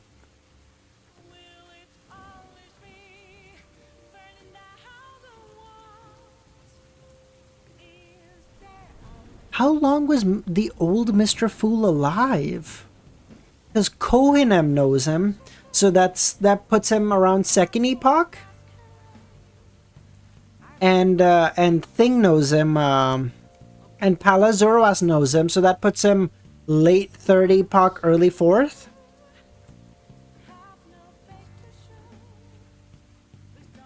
So, how long was this guy alive, and when did he fucking die? What? I have a feeling that he is the key to this matter. Alger's heart tightened as he lowered his head. I understand. Bro, how can Alger not believe that the Mr. Fool is like some goated old god? No shit. Like, imagine seeing this fucking existence that should have died thousands of years ago, and she goes, chant the name of the 24-year-old that you learned of 1.5 years ago. He's goated. No wonder Alger's like, Mr. Fool, you are the greatest existence who stands above the gods. Please forgive me for my incompetence. Like, holy shit. Seeing this, Kohanem nodded and said, if you wish to become a demigod and abide by this agreement, you can head to the Elven ruins when the sun rises.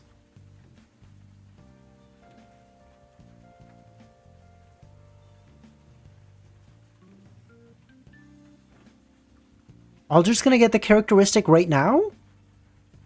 He might even become a demigod right now? After the voice fell, the elf queen's figure dissipated like a mirage. Alger opened his eyes and realized that he was lying in his tent and he had just woken up. His memories were a mess, but he calmly regulated them. He and his soldiers had just found the location of the elven ruins. The previous exploration, singing, anomalies, and appearance were all a dream. No wonder I was so careless. Even though I knew that I might encounter Kohanem, I didn't pray to Mr. Fool first. The Queen of Calamity relied on her status as an angel to create this realistic dream, or perhaps she has a sealed artifact. He then sat down and prayed to Mr. Fool sincerely. About 20 or 30 seconds later, Alger arrived above the grey fog and saw Mr. Fool. You met Kohanem? Yes, but I can't be sure if it's the Elf Queen.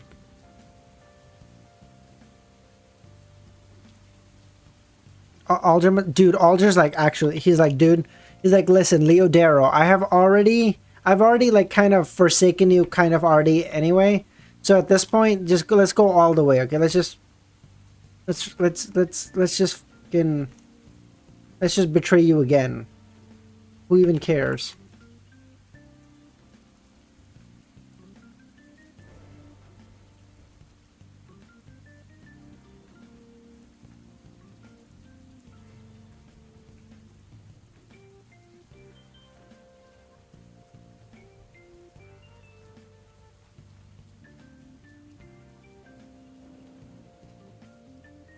Rozak, this is true. I mean, he's like, listen, I know the tyrant also has access to the whole pathway, but he's kind of a bitch, and he has like a ton of rules. And like, Mr. Fool is kind of goated, and he kind of just like lets us do what we want. So like, listen, I'm not saying he's better. I'm just saying it's different. It's not me, it's you, okay?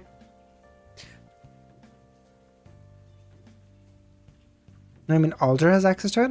How does Alger have access to it? Through Mr. Fool? Like through the card of blasphemy, right? The Fool acknowledged softly and didn't deny the hanged man's guess, nor was he certain that it was Kohanem. After all, it was impossible for him to take out a gold coin in front of him and perform a divination on the spot. Yeah? Okay. Alger waited for a few seconds. Seeing no response from Mr. Fool, he quickly went into greater detail about what he had said in the prayer, and the woman suspected to be Kohanem, saying that he had some elven blood in him, to how she gave him a promise of becoming a demigod as well as the key to the western continent. After recounting everything, Alger shut his mouth and lowered his head.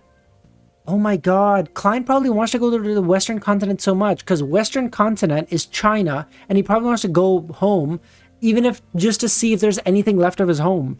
And so Klein would be like, give it to me. I will go to the western continent on your behalf. And you're like, what?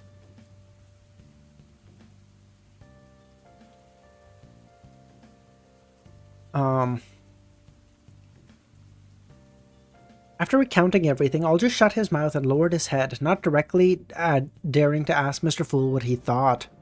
Some elven blood sent something from the book to the western continent. The missing western continent might appear again. The fool closed his eyes and calmly said, "This is very dangerous, but this is an opportunity for you."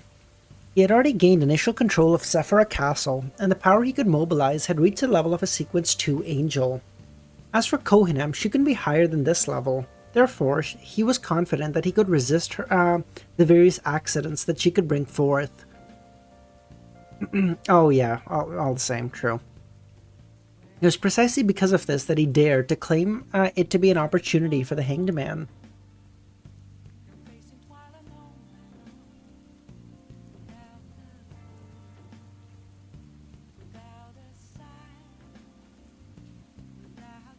Of course, the prerequisite for grasping the opportunity... Dr. Z, how's it going?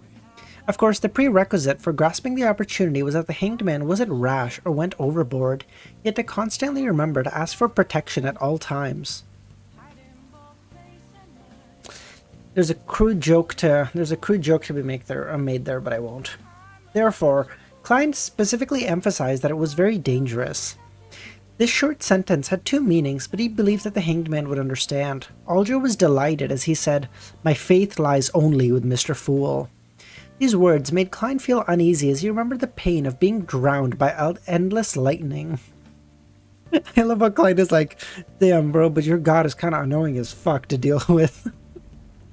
Alger deliberated and asked, "Mr. Fool, what are the incantations or commands needed to enter the Western continent?" "It is not the time for you to know." "Yes, Mr. Fool." Alger didn't dare ask further. As he returned to the real world, he immediately walked out of the tent and under the light of the morning sun began entering the elven ruins. The scene here was identical to what he saw in his dreams. The withered vines covered the decaying wooden structure, and there were some areas where the text on monuments could be seen. The air seemed to be frozen, as though no one had stepped in for a long time. Alger looked around and thought of a question. Was he to face the church after he relied on Kohanem to become a demigod? Oh, how was he to face the church? You just go, "Bitch, I'm a demigod." You can either fucking directly rebel and become the sixth king over the 5 seas. But this way I won't have a chance to come into contact with the Book of Calamity unless I design a situation that forces the church to use this artifact. Not only will that be difficult, but I have to become a Sea King or even a Calamity. I can request Mr. World's help, but if I wish to continue staying in the church, I have to give them a reason that they cannot ignore is sufficiently believable.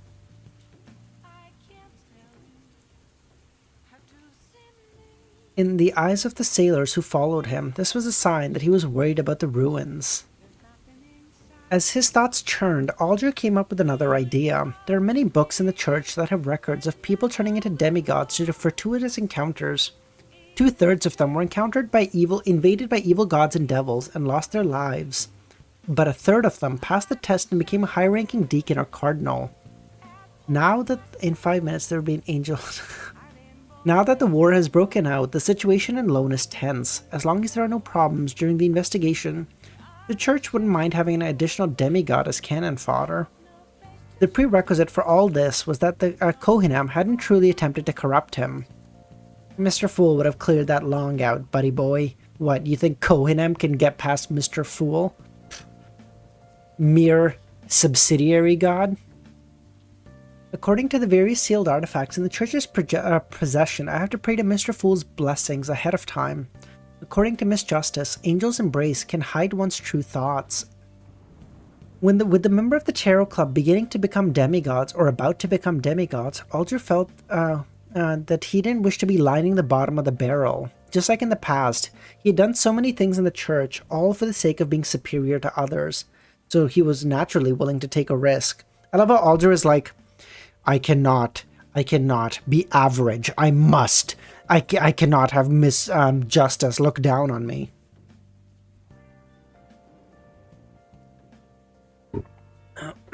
I didn't figure that it was the only reason he survived Dr. Z, but I realized that was one of the reasons. I thought Kohanem might have also gone a little easy on him because he had Cyatus' characteristic, and she obviously knew Cyatus, so maybe she went a little easier on him. I don't know. After 15 minutes, Alger and his crew arrived beside the giant tree. Before he could survey his surroundings, his vision blurred and he saw a great palace. Above the palace was a deep layer of blue seawater that rippled outwards. Giant pillars stood tall and held up the exaggerated dome.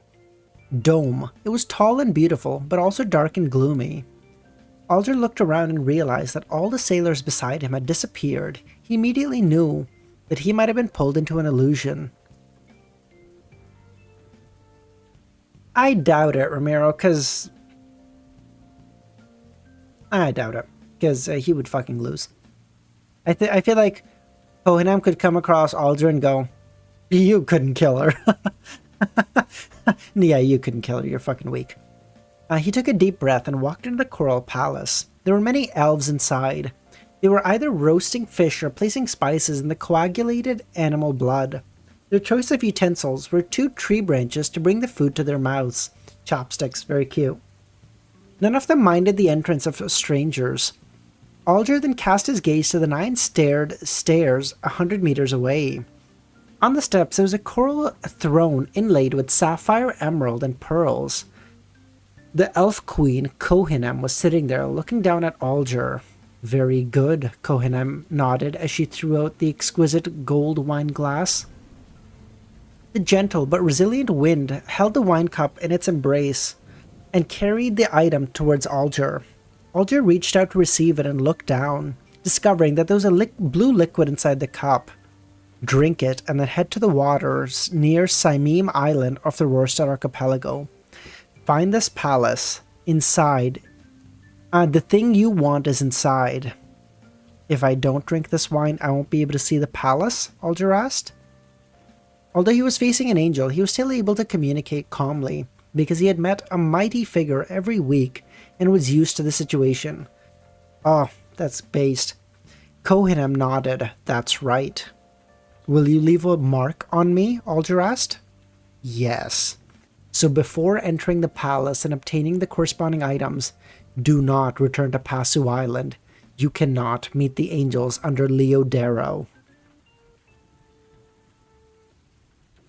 Ramiro, why the fuck would you put that in chat, dude? What the fuck? Why the fuck would you make me read that? The pontiff can't be met either, even if I wanted to. After I get a hold of the item, the effect of the wine will disappear? No. You will need to directly consume the characteristic. When the time comes, the wine will transform into a seal, allowing the characteristic to temporarily not invade your body. How you will prepare the ritual and explain this to the church is up to you. Let the characteristic belong to me first before holding the ritual? This way, there might be a better way to convince the church. Alger thought for a moment before drinking the liquid. As Alger drank the liquid, the entire coral palace shattered as the dawn of light and the remnant of the gigantic green tree appeared in front of Alger. You didn't sign a contract or get me to swear an oath. Drinking that wine is equivalent to making an agreement? Alger looked around at his sailors and said, "There's nothing here. Let's go deeper."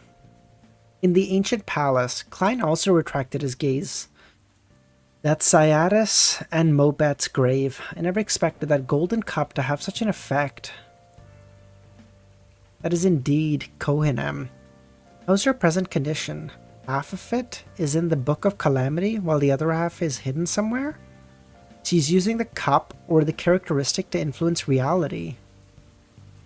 Before the Hanged Man hadn't been contaminated for the time being, I'll wait for him to head to the Rorstad Archipelago before making another assessment.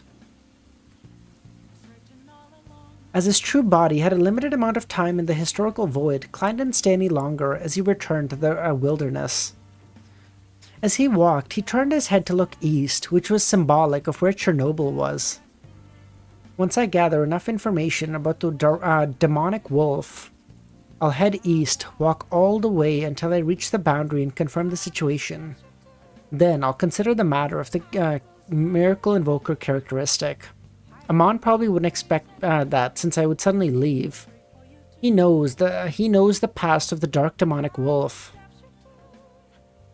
It's impossible for him to do the same kind of investigations that I'll be doing, but he will be tracking me. Luvion, that title is so fucking long, it's crazy. A bolt of lightning streaked across the sky, illuminating the dark and red desolate plains. Rah, don't ask that, bro, come on. Down bad, down horrendous, come on. Come on, what are you doing? Oh god, you... You disappoint me so.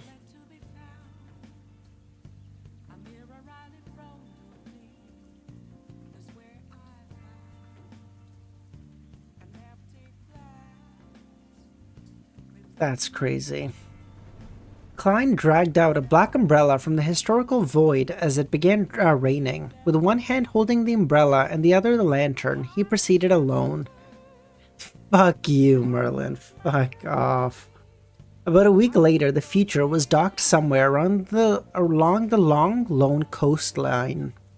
Leia held a stack of tarot cards in her hands and said to her sailors, "I'll be staying alone for some time. All of you have to watch Frank and prevent him from doing his experiments." I love how Leia's like, dude, just don't let him do anything. I won't have a ship by the time I come back. Just fucking don't let him do anything at all. Isn't Frank the first mate? Or is he the second mate? Whatever, like, she's like, bro, we can't trust him.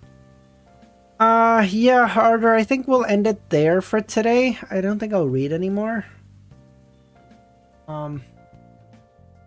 First mate? Yeah, she's like, bro, we can't trust him. He's my first mate. He's great while I'm here, because like, I can watch over him. But like, if I'm not here, he's like the last person you go to, okay? You don't ask him shit.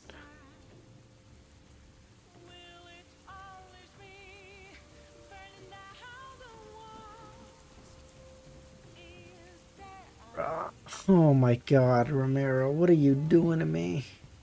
What are you doing to me? God damn it.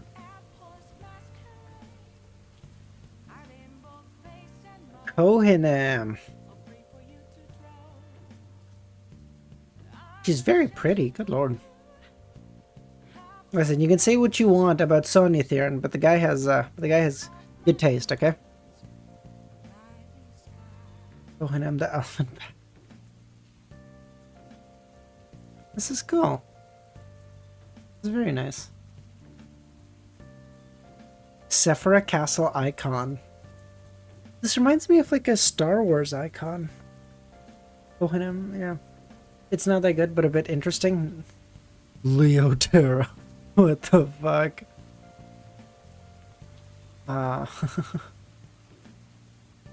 Demoness has invaded chat, dude. Actually, holy shit. Oh wait, I need to reboost the server. Fuck. Okay, I'll do that. I'll do that. All right, guys. I think we'll end it there. Like I mentioned, I don't have work tomorrow, so we'll do a morning stream tomorrow. I'll give you guys a heads up as always.